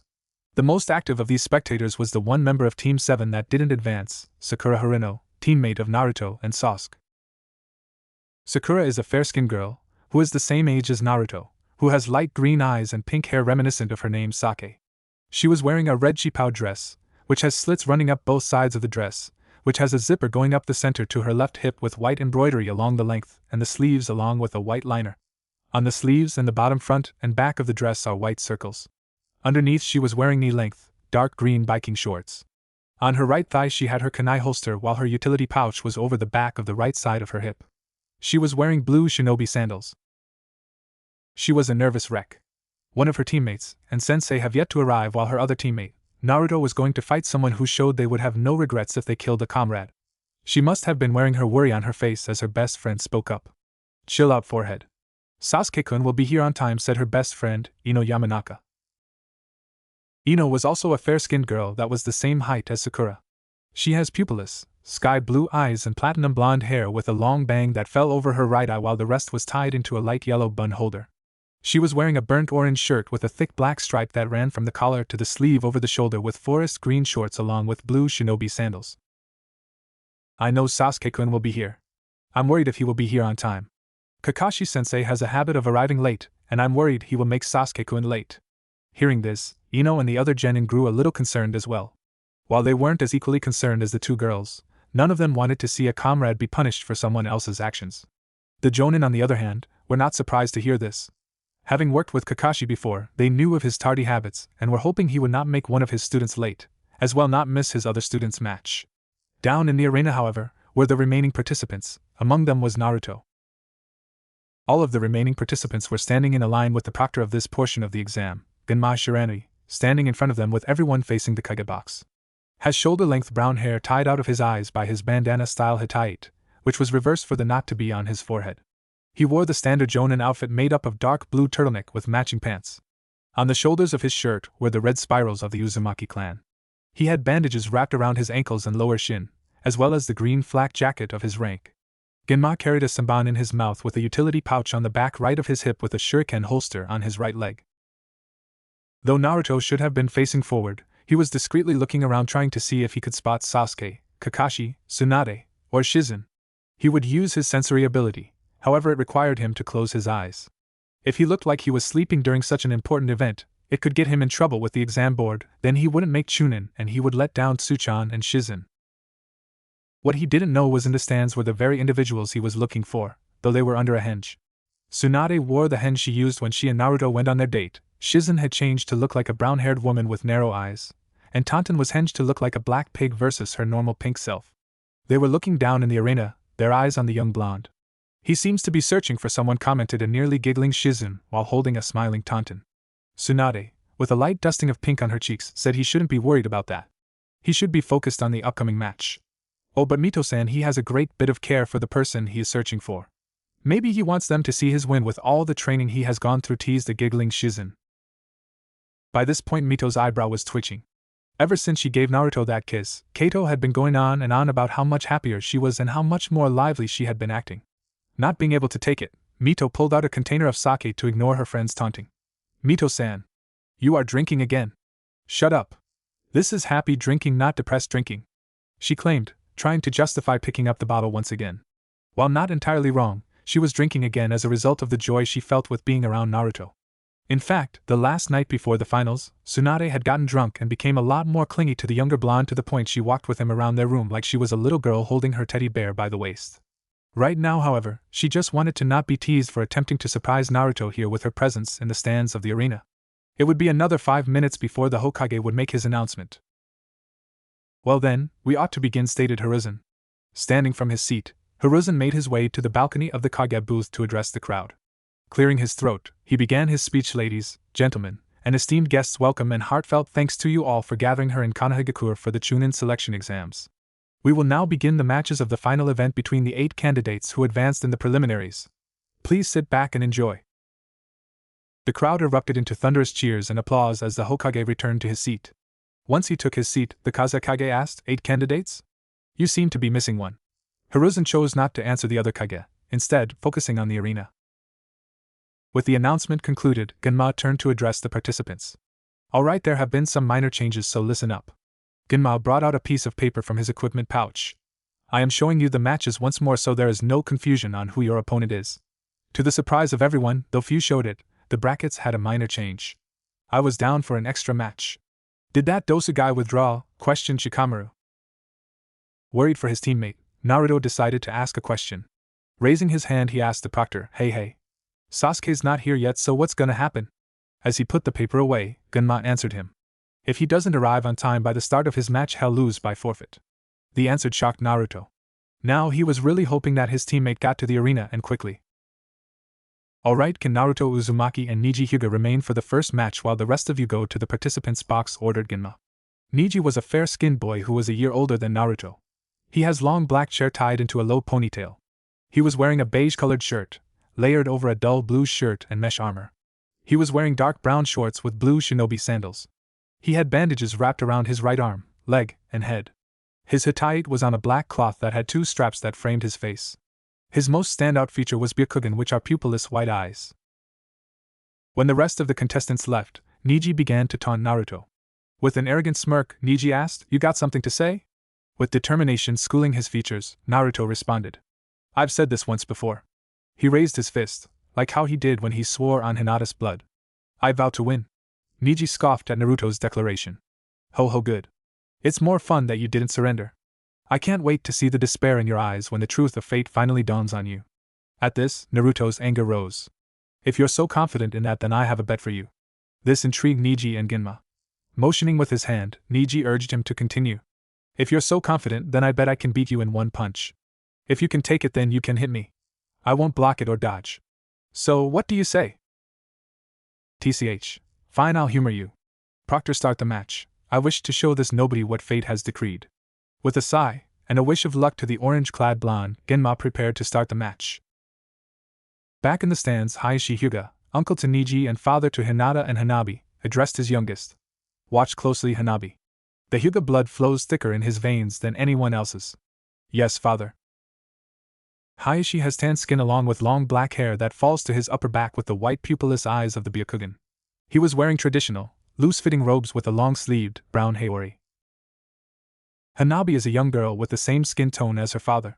She too has long brown hair that reaches her mid-back with long parted bangs complemented by a single lock that fall into her face. She was wearing a sleeveless, blue v-neck shirt with mesh armor underneath with blue capri pants and brown sandals. She also has the white pupilless eyes of the Byakugan. During the banter between the two fighters, Niji's remaining teammate and sensei, Might Guy, arrived to the stands. The two managed to hear Niji's taunt and the bet put forward by Naruto. Guy frowned at his student's attitude. Niji, have I failed you to so much that you can't see anyone's hard work? Questioned Guy. Do not worry, Guy-sensei, Lee said, getting his mentor's attention and by extension the other genin and jonin. I think Naruto can open Niji's eyes and show him that things are not set in stone, stated confidently. The others turned to see who was talking. Seeing their remaining friend, Lee. Guy-sensei, stated an excited Sakura. Lee was a fair-skinned boy, the same age as Niji, with shiny black hair cut into a bowl cut. He has rounded eyes with very thick eyebrows. Lee traded out his usual green spandex for a blue kimono top that has a white collar and blue sweats. His arms were bandaged while a brace was behind his leg to allow it to support his weight, while holding a single crutch in his right hand. Sadly, due to his injuries from facing Gaara, he was forced to stand as he watched the matches. My guy, Lee and Niji's Jonin-sensei, was a tall, well-toned man with a strong jawline and pronounced cheekbones. His shiny black hair was also styled into a bowl cut while having thicker eyebrows than Lee. Instead of the usual dark blue turtleneck and pants that a Jonin or Chunin of Konoha would wear, he wore a green jumpsuit complemented by orange stripped leg warmers. He also wore the green Konoha flak jacket. His hatayite was attached to red fabric which he wore as a belt. All attention was brought back to the arena when they all heard Genma speak. Let the first match of the Chunin selection exams begin. He shouted as he brought his hand down. Well, said Niji after a while of nothing happening. I'm waiting. Naruto merely gave a confident smile in response. Sorry. I just wanted to let you keep breathing so when I hit you, you remember what stable breathing feels like. Niji scowled at this proclamation. You can never do such harm to me. Fate has decided it, taunted Niji. Get on with it so I may show you what your place is. With a shrug, Naruto walked forward. Almost immediately the Jonin became anxious. They were nervous at what Naruto had planned due to how subdued his pace was and relaxed he seemed. As Naruto got closer, the Jonin got even more on edge, especially Guy and Hayashi. The rest of the audience held their breath, curious to outcome of this bet would be. As Naruto got closer, he was slowly pushing chakra to his right fist like Tsunade taught him. It was building to a point where it would feel like Niji would be struck by the beautiful blonde herself when she sent that white-haired man to the sky. He was now close enough to strike Niji with his arm fully extended, but Naruto wanted to be closer. He wanted to use a move that Shizen had taught him between lessons. Naruto slowly brought his fist up to strike. The move involved keeping one's muscles loose until they were needed to strike, where the person would tighten them to their max, increasing one's striking power. When he reached his target distance, Naruto brought his right arm up with his fist clenched but loose. Niji still wore his arrogant smirk, believing he could not be harmed by whatever trick the failure before him was going to employ.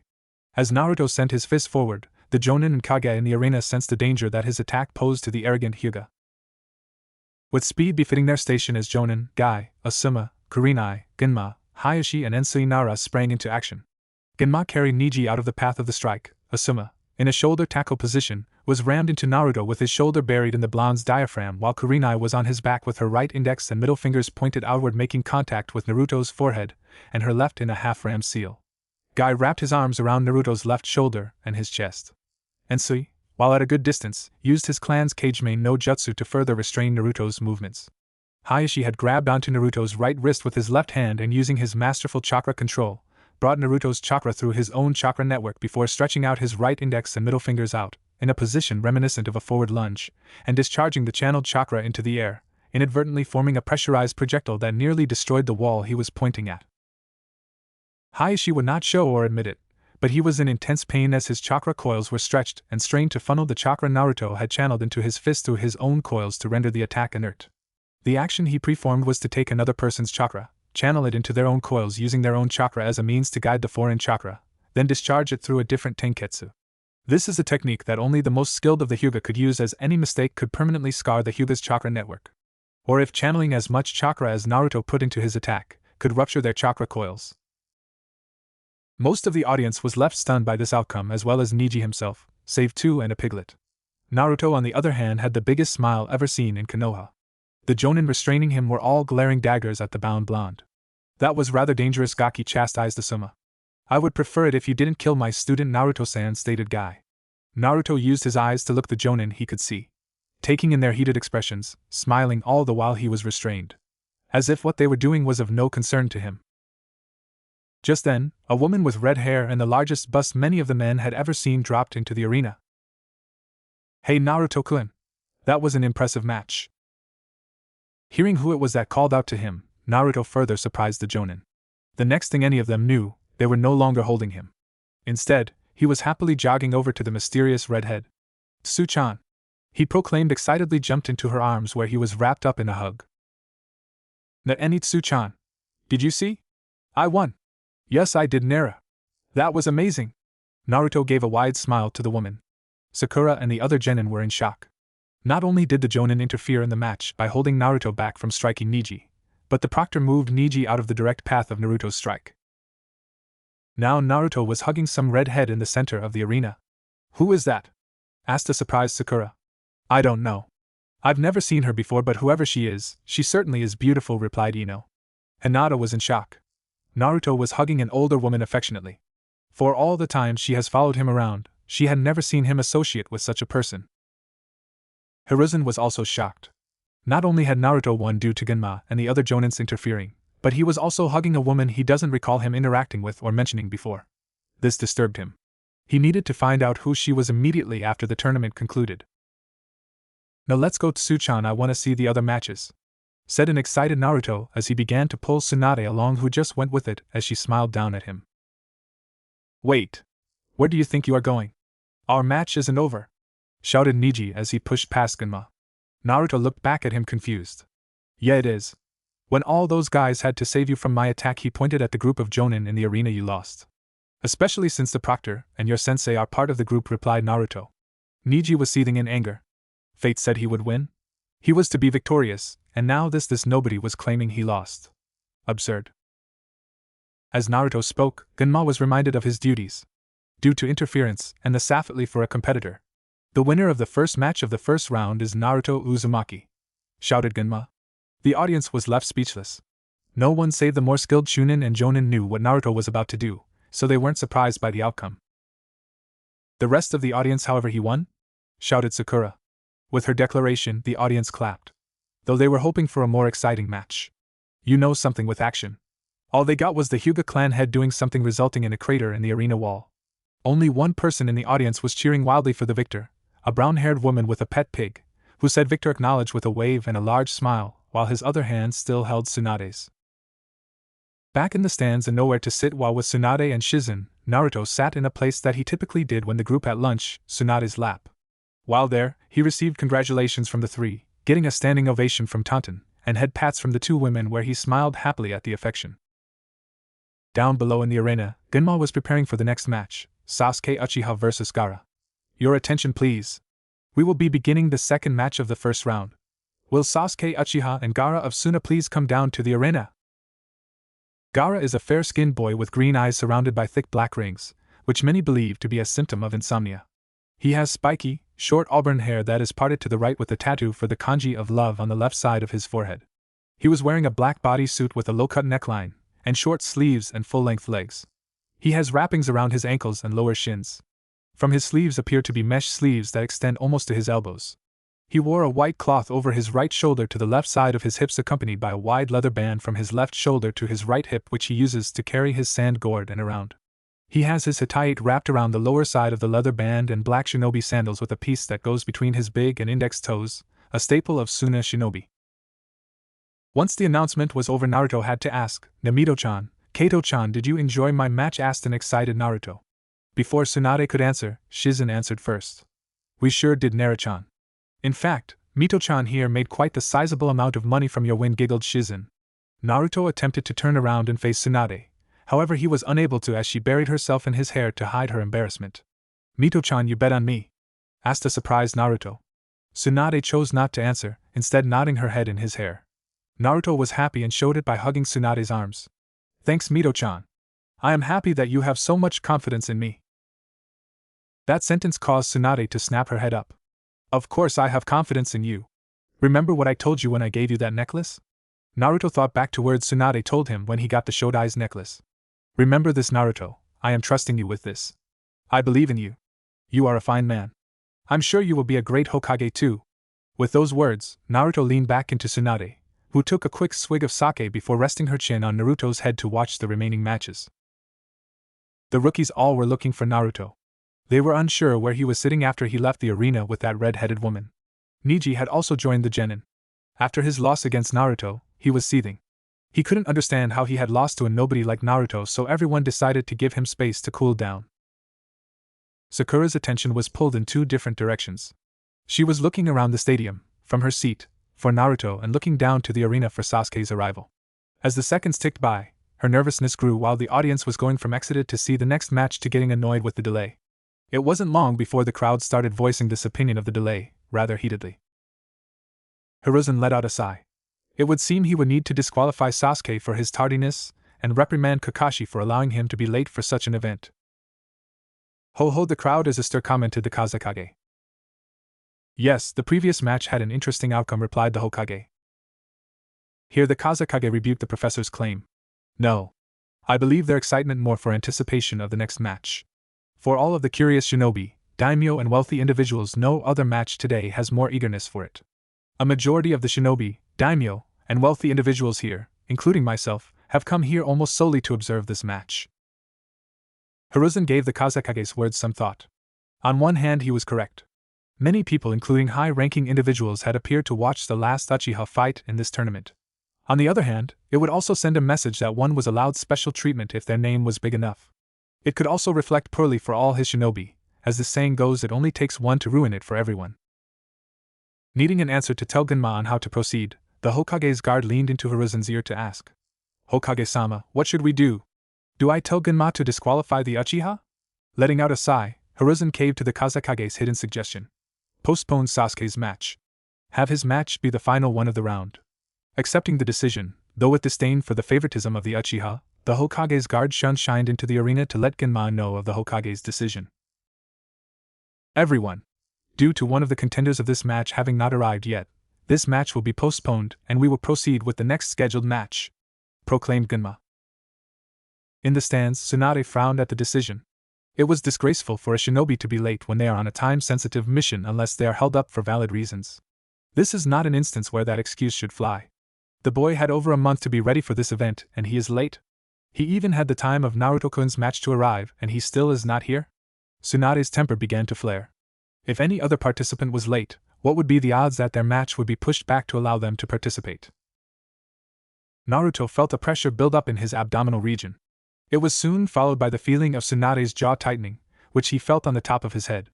Nervously, Naruto tried to get Tsunade's attention. Mito-chan, I think you are squeezing a little tight. This snapped Tsunade back to the arena, where she loosened her hold on Naruto. Sorry about that, Naruto-kun. It's okay, Mito-chan. If you don't mind, can I ask what made you do that? Tsunade let out a sigh. I was just upset about the Hokage's decision. Normally a participant wouldn't get their match postponed like the Uchiha did. So to see the special treatment he is getting just for his name upset me. Naruto nodded in agreement. Yeah, I know what you mean, he said with a huff and crossing his arms. It's totally unfair that Sasuke gets his match moved back while everyone else has to be here on time. Honestly, it reminds me of how Kakashi-sensei always shows up late, even when he sets the time. Shizen and Tonton agreed with the two, with Tonton giving an oink at Naruto's statement. As Gaara made his way from the arena to the competitor's box, Shizue spoke. Mito-sen, I think Naruto should get back to the competitor's box. We wouldn't want him to get in trouble if they have added such a rule, right? With a nod from both parties, Tsunade let Naruto off of her lap. Getting a hug from Tsunade, a high five from Shizen, and a fist bump from Tonton, Naruto raced off to the competitor's box via the quickest route, across the arena wall while no match was underway. Naruto made it to the competitor's box just in time as Genma called for the next participants. Will Kankuro of Suna and Shino Abirame please come down? Shino is a tall boy who is fair-skinned with dark, bushy hair. He wears rounded sunglasses, like the rest of his clan, a high-collar sea green jacket that covers the lower half of his face. He wears brown pants that stop halfway down his shins where his shuriken holster can be seen on his right leg, while his utility pouch is in center of his hip. He wears blue shinobi sandals while his hitayate is secured on his forehead. Meanwhile, Kankuro was fair-skinned boy about the same height as Shino. He wore a bunraku, all-black puppeteer costume that was designed to be baggy rather than skin-tight like the outfit is traditionally. His suit has a circle divided in half by an almost purple like red and yellow. His hitayate is secured as part of his cowl that had two protrusions that look like cat ears. He has purple face paint drawn with triangular shapes in mind as well as a wrapped bundle as tall as he is that hold his puppet Karasu. Kankuro appeared to be nervous about something. As Shino was about to descend into the arena, something unexpected happened. Proctor! I withdraw! The announcement was met with surprise and boos from the audience. Of the 3 matches that were supposed to have taken place by this point, Only one has had both combatants willing to fight. Shino was shocked as well. What were his thoughts at his opponent's announcement? Hey, you mean my match has been moved up? Shouted a panicking Shikamaru. Not seeing anything else to be done, Ginma let out a sigh before preparing to call for the next set of combatants, Shikamaru Nara and Temari of Suna. Shikamaru is a lightly tanned boy, having narrow brown eyes with an expression that suggests he is constantly bored. His shoulder-length black hair was tied into a spiked-up ponytail. He was wearing a gray, short-sleeved, midriff jacket with green-edged sleeves and the Nara clan symbol on the back. He was also wearing a green-lined mesh armor short-sleeved shirt, brown pants that falls midway down his shins, while he wears a shuriken holster on his right leg and a utility pouch on his back right hip. He has small, silver hoop earrings and blue shinobi sandals. Temari, a growing beauty from Sunagakure who has teal eyes, like her Ototogara, and sandy blonde hair gathered into 4 pigtails. She was wearing an off-shoulder, light purple one-piece dress with long sleeves that are rolled up at her forearms while the skirt falls to just above her knees. She wore a scarlet-red sash around her waist with the ends falling to the bottom of her dress. She also had a fishnet top, with fishnets around her right calf and left thigh and black Suna shinobi sandals. Instead of the usual shinobi tools, Temari carries a large war fan that is as tall as she is. The paper of the fan is tan on the top half with 3 purple moons evenly spaced along the paper, while bottom half being black. He wears black, Suna-styled shinobi sandals while having a shuriken holster on his right leg. Temari, with a sneer on her face, grabbed her fan. Unfurling it, she created a large draft of wind. She jumped atop her battle fan and rode the wind currents to the arena floor. Well, at least you seem willing to fight. Hey! Final candidate, get down here! Commented Ginma. Hey! Hey! What's the rush? Hold horses, why am I always getting shafted in the math schedule, huh? Darn it! I should just withdraw too. So lost in his dilemma, Shikamaru missed Naruto coming up behind him. Alright, go get him, Shikamaru! Naruto shouted as he pushed Shikamaru into the arena. Temari watched Shikamaru land unceremoniously with a wince and a glare. As the dust settled, Shikamaru gave no hint that he planned on moving from his current position, his back on the ground and his feet in the air. Getting tired of just watching him lay on the ground, Temari rushed forward to bash his head in with her large fan. Hey! Wait! I haven't started the match. I don't care. With a war cry, Temari brought her fan down on top of the lazy Nara, kicking up a cloud of smoke. When the dust cleared, it showed Shikamaru had moved to somewhere in the arena. As Temari let loose a whirlwind of wind blades throughout the arena, Shikamaru was forced to brace himself behind the tree he hid behind. Damn it! She's a stronger long-range fighter. I have to distract her somehow to stop her assault. As the wind from her first strike died down, Shikamaru took a chance and peeked out to see what she was doing. This turned out to be a bad idea, as the moment she caught a glimpse of him, she let loose another storm of wind. There was a problem, however. As she knew where to concentrate her blast, the more focused windstorm tore apart Shikamaru's only cover. The remaining wind blades tore into the young Nara, causing scratches and lacerations before a follow-up strike lifted him into the air to face a repeat performance of what Niji's teammate, Tenten, faced when she fought against Temari. Shikamaru fell to the ground unceremoniously, and in a lot of pain. He was not driven into unconsciousness, but he was not inclined to move anytime soon. Temari gave a cocky smirk as she beat the boy she believed wasn't taking the match seriously. Humph. Maybe next time you will take your match seriously, she scolded. Ginma returned to the center of the arena. Winner of the 4th match. Temari of Suna, Ginma declared. Many of the civilians applauded the match. They were greatly impressed by the display of jutsu thrown around by the young woman from Suna. The shinobi, on the other hand, were disappointed. The young Nara barely put up a fight, while the girl from Suna appeared to be a one-trick pony. While an effective trick in a controlled environment such as this, out in the field it could be fail if matched against someone with an effective counter. Ino looked saddened for her teammate's loss. Ah man! I can't believe Shikamaru lost. Her other teammate, Choji Akamichi, was eating chips with a solemn look on his face. Choji is a rotund boy with swirl marks on his cheeks. He has spiky, light brown hair. He was wearing a light green shirt with the kanji for food on it. Over this was a green, short-sleeved haori, while a long white scarf was tied around his neck, having the excess fall over his stomach. He was wearing the same hooped earrings as Shikamaru, dark brown pants, while having his hands, forearms, and shins wrapped in bandages with blue shinobi sandals. Yeah. That looked rather brutal. We shouldn't be surprised by that though. I mean, you remember what she did to that Tenten girl? Asked Choji. Ino thought back to Temari's preliminary match, and how she seemed to take pleasure in giving Tenten the runaround of her abilities before quickly ending the match. The senseis of Team 10 and 8, Asuma Sarutobi and Karina Yuhi, had their own thoughts on the match. Asuma is a tall man, with olive skin, brown eyes, and short spiky hair that was connected to his chin-strap beard. He wore the standard Konoha Jonin and Chunin uniform with his sleeves rolled part way up his forearms complementing the wrappings wrapped his biceps. On each of his wrists was a black, loose-fitting wristband. He wore his shuriken holster on his left leg with his utility pouch on the back of his right hip, while his hitaite was wrapped around his forehead. He also has a unique sash that has the kanji for fire on it. Kurenai was a beautiful, fair-skinned woman with a slender build. She has long, untamed black hair with red eyes that have a ring in them. She wears red lipstick and purple eyeshadow. She wears her hitaite around her forehead and black shinobi sandals. Her usual outfit is made up of broad material, resembling bandages with a pattern similar to rose thorns running along it. She has a long, loose-fitting right sleeve while her left was bare. She has a mesh armor shirt underneath while wearing bandages that cover her hands and forearms as well as using them as shorts. I should have pushed him more instead of letting him dictate his own schedule, relented Asuma while taking a long drag on his cigarette. Kurenai turned her attention to her comrade. You wanted him to take responsibility for his own training like a Chunin would. Asuma let out a long sigh. Yes, but it seems the Nara laziness is strong with him. I guess I need to be more proactive in pushing him if I want him to survive the shinobi life beyond this point. If this was out in the field, he would have either succeeded or been brought down because he has no other means of combating an opponent aside from the basics and the Kagame no Jutsu. Kurenai thought back to her own team with that statement. She too gave her team no other means of combating foes aside from what they learned from their clans. While they were good trackers, they all had ways to go as fighters and information gatherers. We all seem to have things to work on with our students.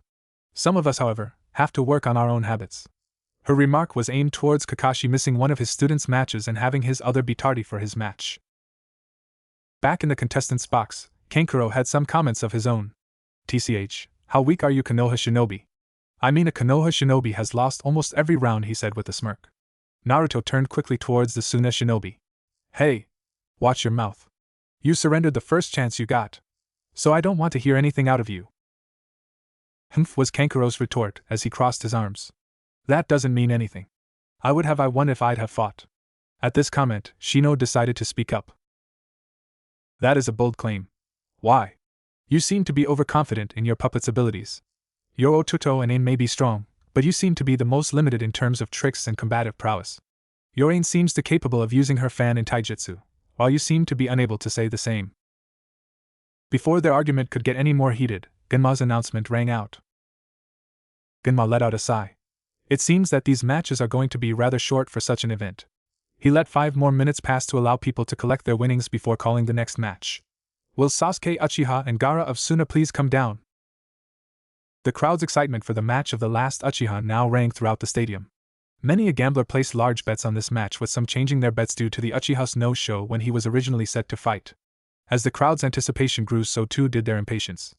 Most of the fights they have seen have been very one-sided, so they were hoping that this one would be different. However, that was predicated on Sasuke arriving, which he has still yet to do. The Hokage's guard bent down to whisper into his ear, Hokage-sama, Sasuke Uchiha has yet to arrive. What should we do? Hiruzen let out a sigh. It seems to be unavoidable. We cannot make our guests wait any longer. At this, the Kazekage chose to speak up. 10 more minutes. We should give Sasuke Uchiha another 10 minutes. We have waited this long, surely we can wait a couple more? Hiruzen would like to see Sasuke fight as well, however his response was one a competent leader would give. We cannot allow such behavior to be rewarded. We have already given the boy a concession of pushing his match to the end of the round, and he still has not arrived.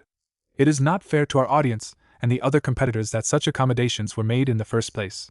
To grant any more would show a level of favoritism that no Kage should show, no matter their name. No Sasuke Uchiha is to be disqualified. With a nod of his head, the Hokage's guard shined down to the arena to let Genma know of the Hokage's decision. Upon receiving his order, Genma made the announcement. Due to failing to arrive, Sasuke Uchiha is disqualified. The announcement was met with boos and jeers from many of the crowd. Sakura and Ino were downcast. They were greatly saddened by Sasuke's disqualification, though Sakura had to admit she was somewhat happy that Sasuke would be safe from Gaara, but now Naruto was in the firing line.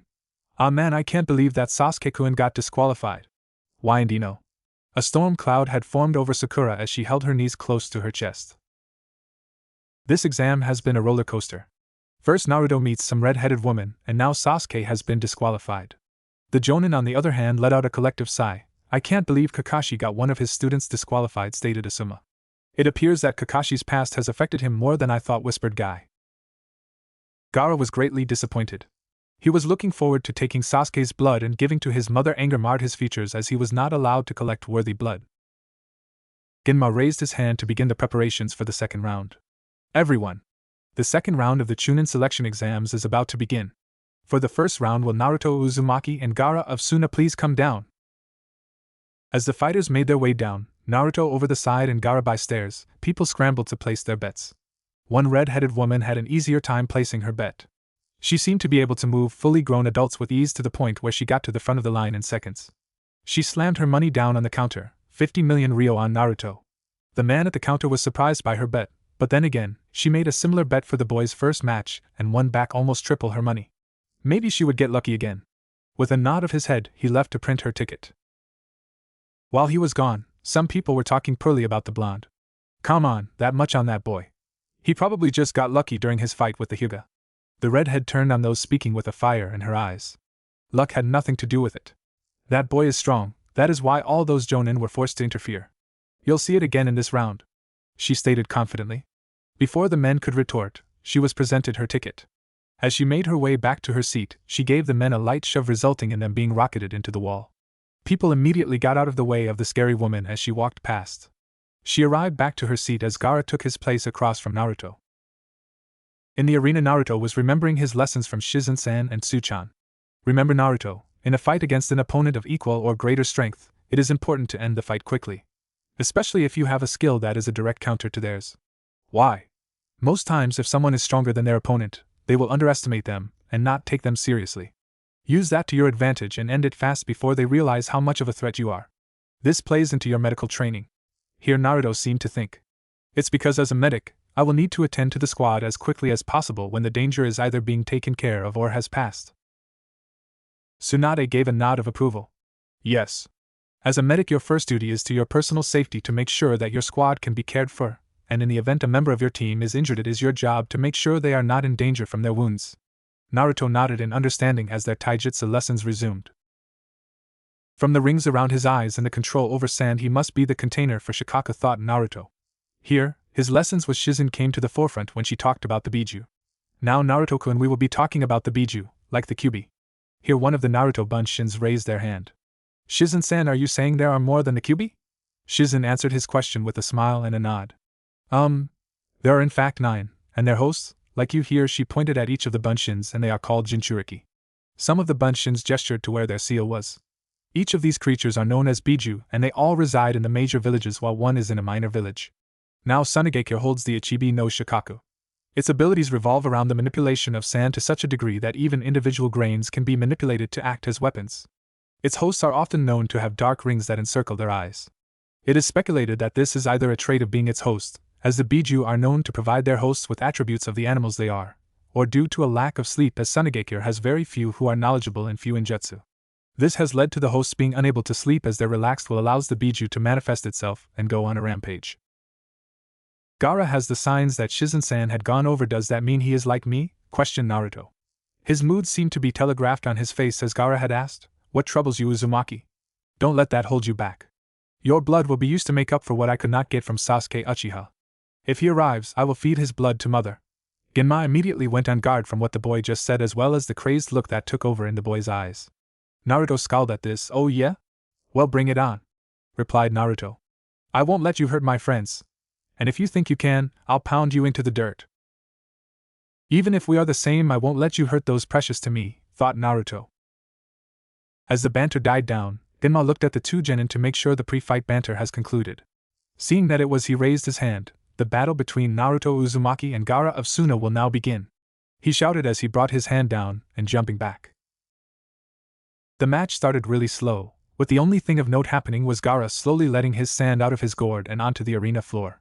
What many didn't notice, aside from the Jonin and Kage, was what Naruto was doing. From what they were seeing, some kind of chains were going into the ground. However, with no damage to the ground where they entered, it was difficult to say if what they were seeing was a genjutsu. Is that a genjutsu? Questioned Kurenai. Asuma shrugged. I'm not sure. His file never mentioned any proficiency with the art, however things can change depending on how he was trained. Kurenai seemed to agree with this, as it wasn't unheard of shinobi to learn skills they never showed talent in previously, like Lee and Guy. Both weren't the greatest in taijutsu when they started the academy, but with the hard work they put into their training, they grew to being some of the strongest in the field. But the question becomes, who would have trained him? To both jonin, that was indeed the question.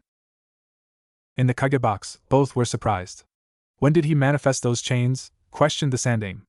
The boy has those cursed chains? If they make contact with the Ichibi container, my plans will be in ruin, panicked the Kazekage. Gaara and the rest of the audience were getting impatient.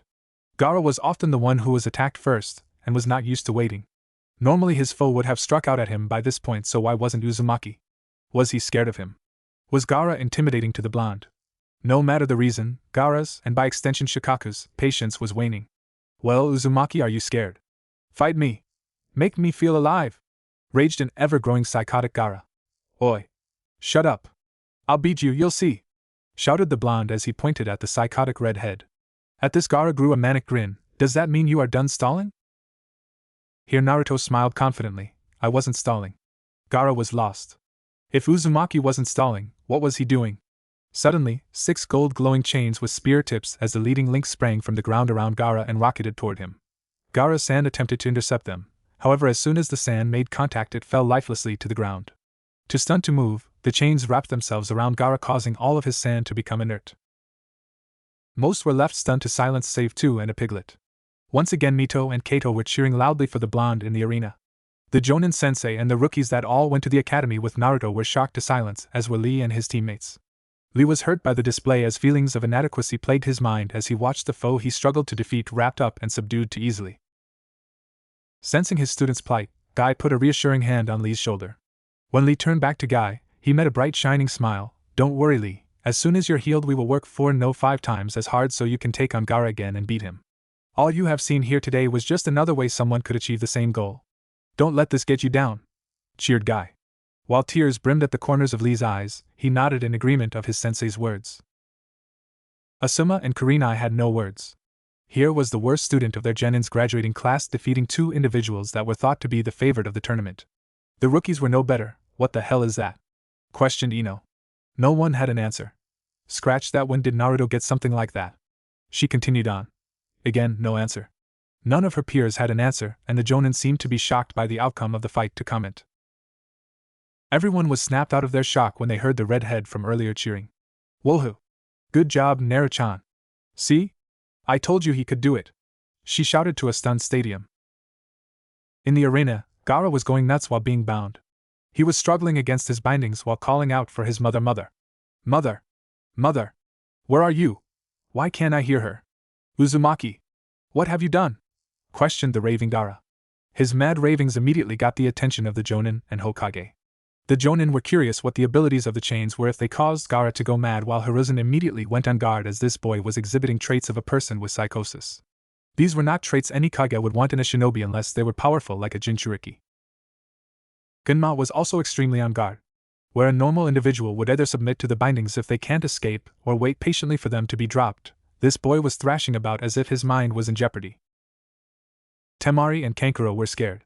They knew from his ravings that Gaara was cut off from the Ichibi, as they learned that he often referred to the beast as mother when he slew people back in Suna. As Gaara's ravings continued, a swirl of leaves began to appear in the arena. When it died down, it revealed Kakashi and Sasuke. Kakashi is a lean man of average height with spiky silver hair that leans to his left side. He has a single visible black eye while taking a relaxed or lazy posture. His left eye was covered by his hitai, while the bottom of his face was covered by masks that seemed to be part of his attire.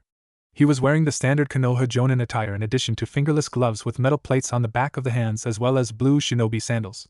He wore his shuriken holster on his right leg, while his utility pouch was carried on the back of his right hip. Sasuke is the final genin on Sakura's team. He was a fair-skinned boy with flat, spiky hair, black hair with 2 chin-length bangs. He wore a high-collar black bodysuit that had short sleeves and pant legs. He had an elbow pad on each arm while he had his shins, ankles and left arm wrapped with many small belts over the bandages.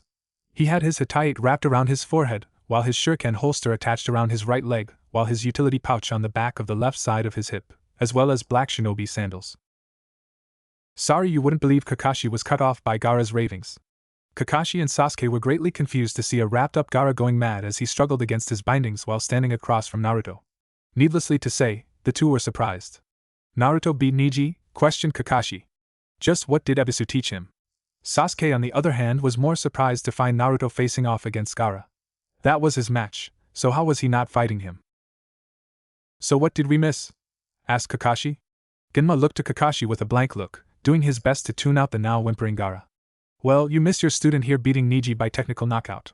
The puppeteer forfeited, the wind user won, and due to your tardiness, Sasuke's match was pushed to the end of the round and he was forced to concede because, again you were tardy, replied Genma.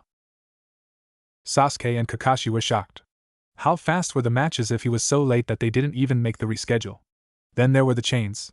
Did Naruto have the same Kekkai Genkai as Kushina-sama? If he did, how did no one know? Sasuke, on the other hand, was seething. But he wasn't mad at Naruto.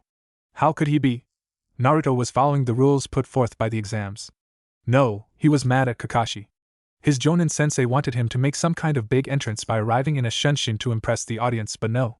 He lost his right to fight all because his sensei wanted to show off. As his anger grew, a voice made itself known in his mind. Is this really the measure of your sensei? A man that won't allow you to use the skills he trains you in? Is he truly training you to help you, or just is he holding back? Whispered the cursed seal on his shoulder. Before more could be discussed, feathers began to fall around the stadium with many falling asleep. Naruto easily dispelled the genjutsu before it took a hold. Suddenly an explosion went off in the Kage box and someone threw multiple kunai at Naruto, though Naruto dodged them all, repositioning himself to stand by Kakashi and Sasuke, allowing the two to see the chains coming from his back that bound Gaara. Standing before them were 3 Odo shinobi as well as Gaara's sensei and his siblings, Temari and Kankuro, all of whom appeared ready for a fight. Genma lined up with Kakashi to stare down the Suna trio and Odo shinobi. Before anyone could question what was going on, the Jonin sensei of the Suna team attempted to make a move for Gaara. Reacting quickly, Kakashi threw several kunai at the Jonin to halt his approach. Naruto, use your chains to bring Gaara over to us.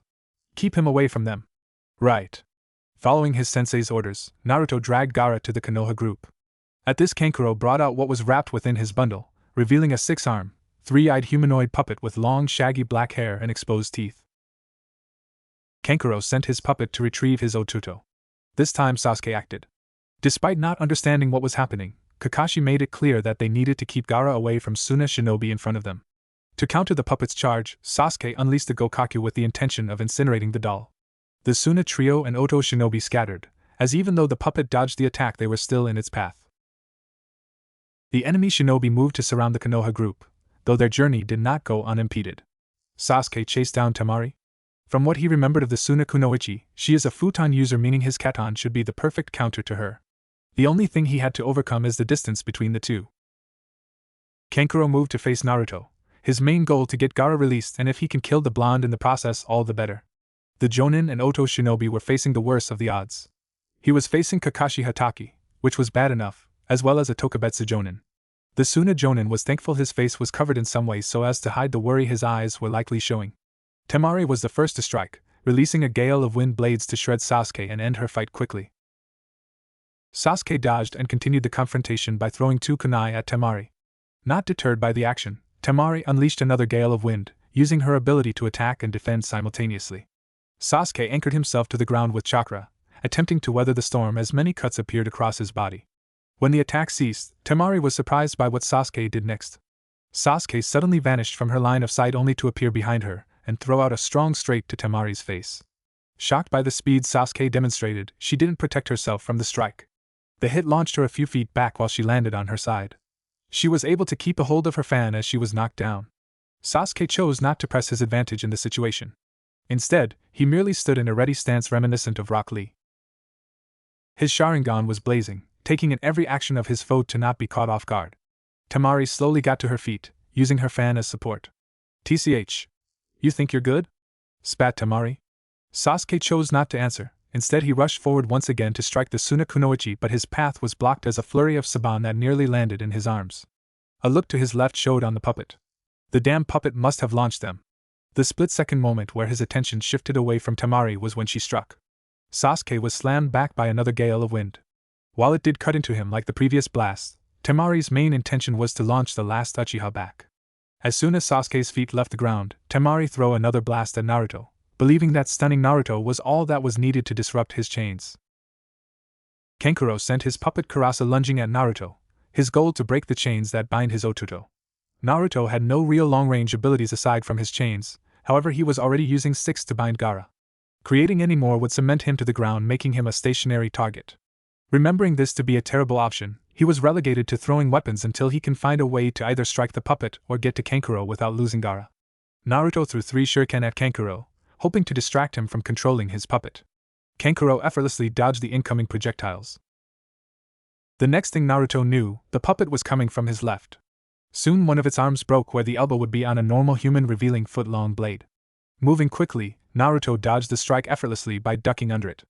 As the puppet was now in striking range, Naruto lashed out with an uppercut to destroy the puppet with a super strong punch. However, due to the puppet being controlled by a person, the puppet flew higher from its position to avoid the strike. Naruto's punch was soon followed by a high kick that managed to catch the puppet in the chest, launching it further into the air. Kankuro was immediately concerned. Damn! With how hard Karasa was launched, many of its internal systems may be damaged. Kankuro called Karasa back to him to launch a new offensive.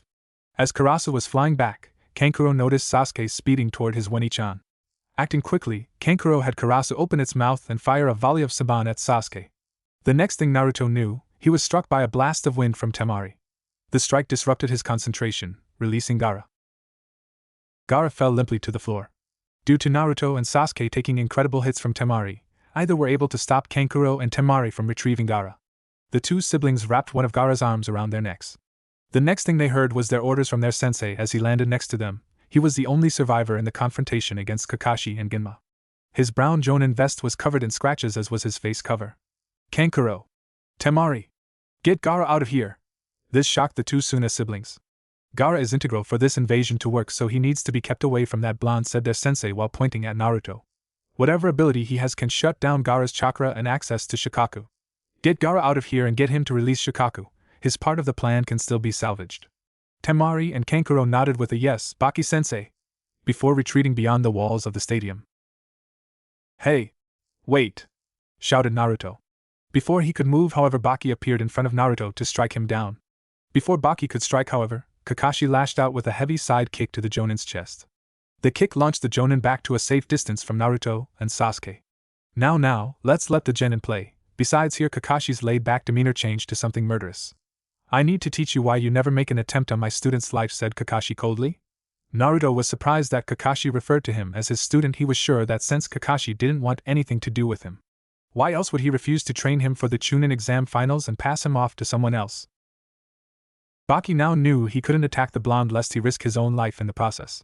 Even more so now that Gunma appeared next to Kakashi. Now Kakashi issued orders to his genin. Naruto. Sasuke. Pursue Gaara and the other two. Do whatever it takes to stop them.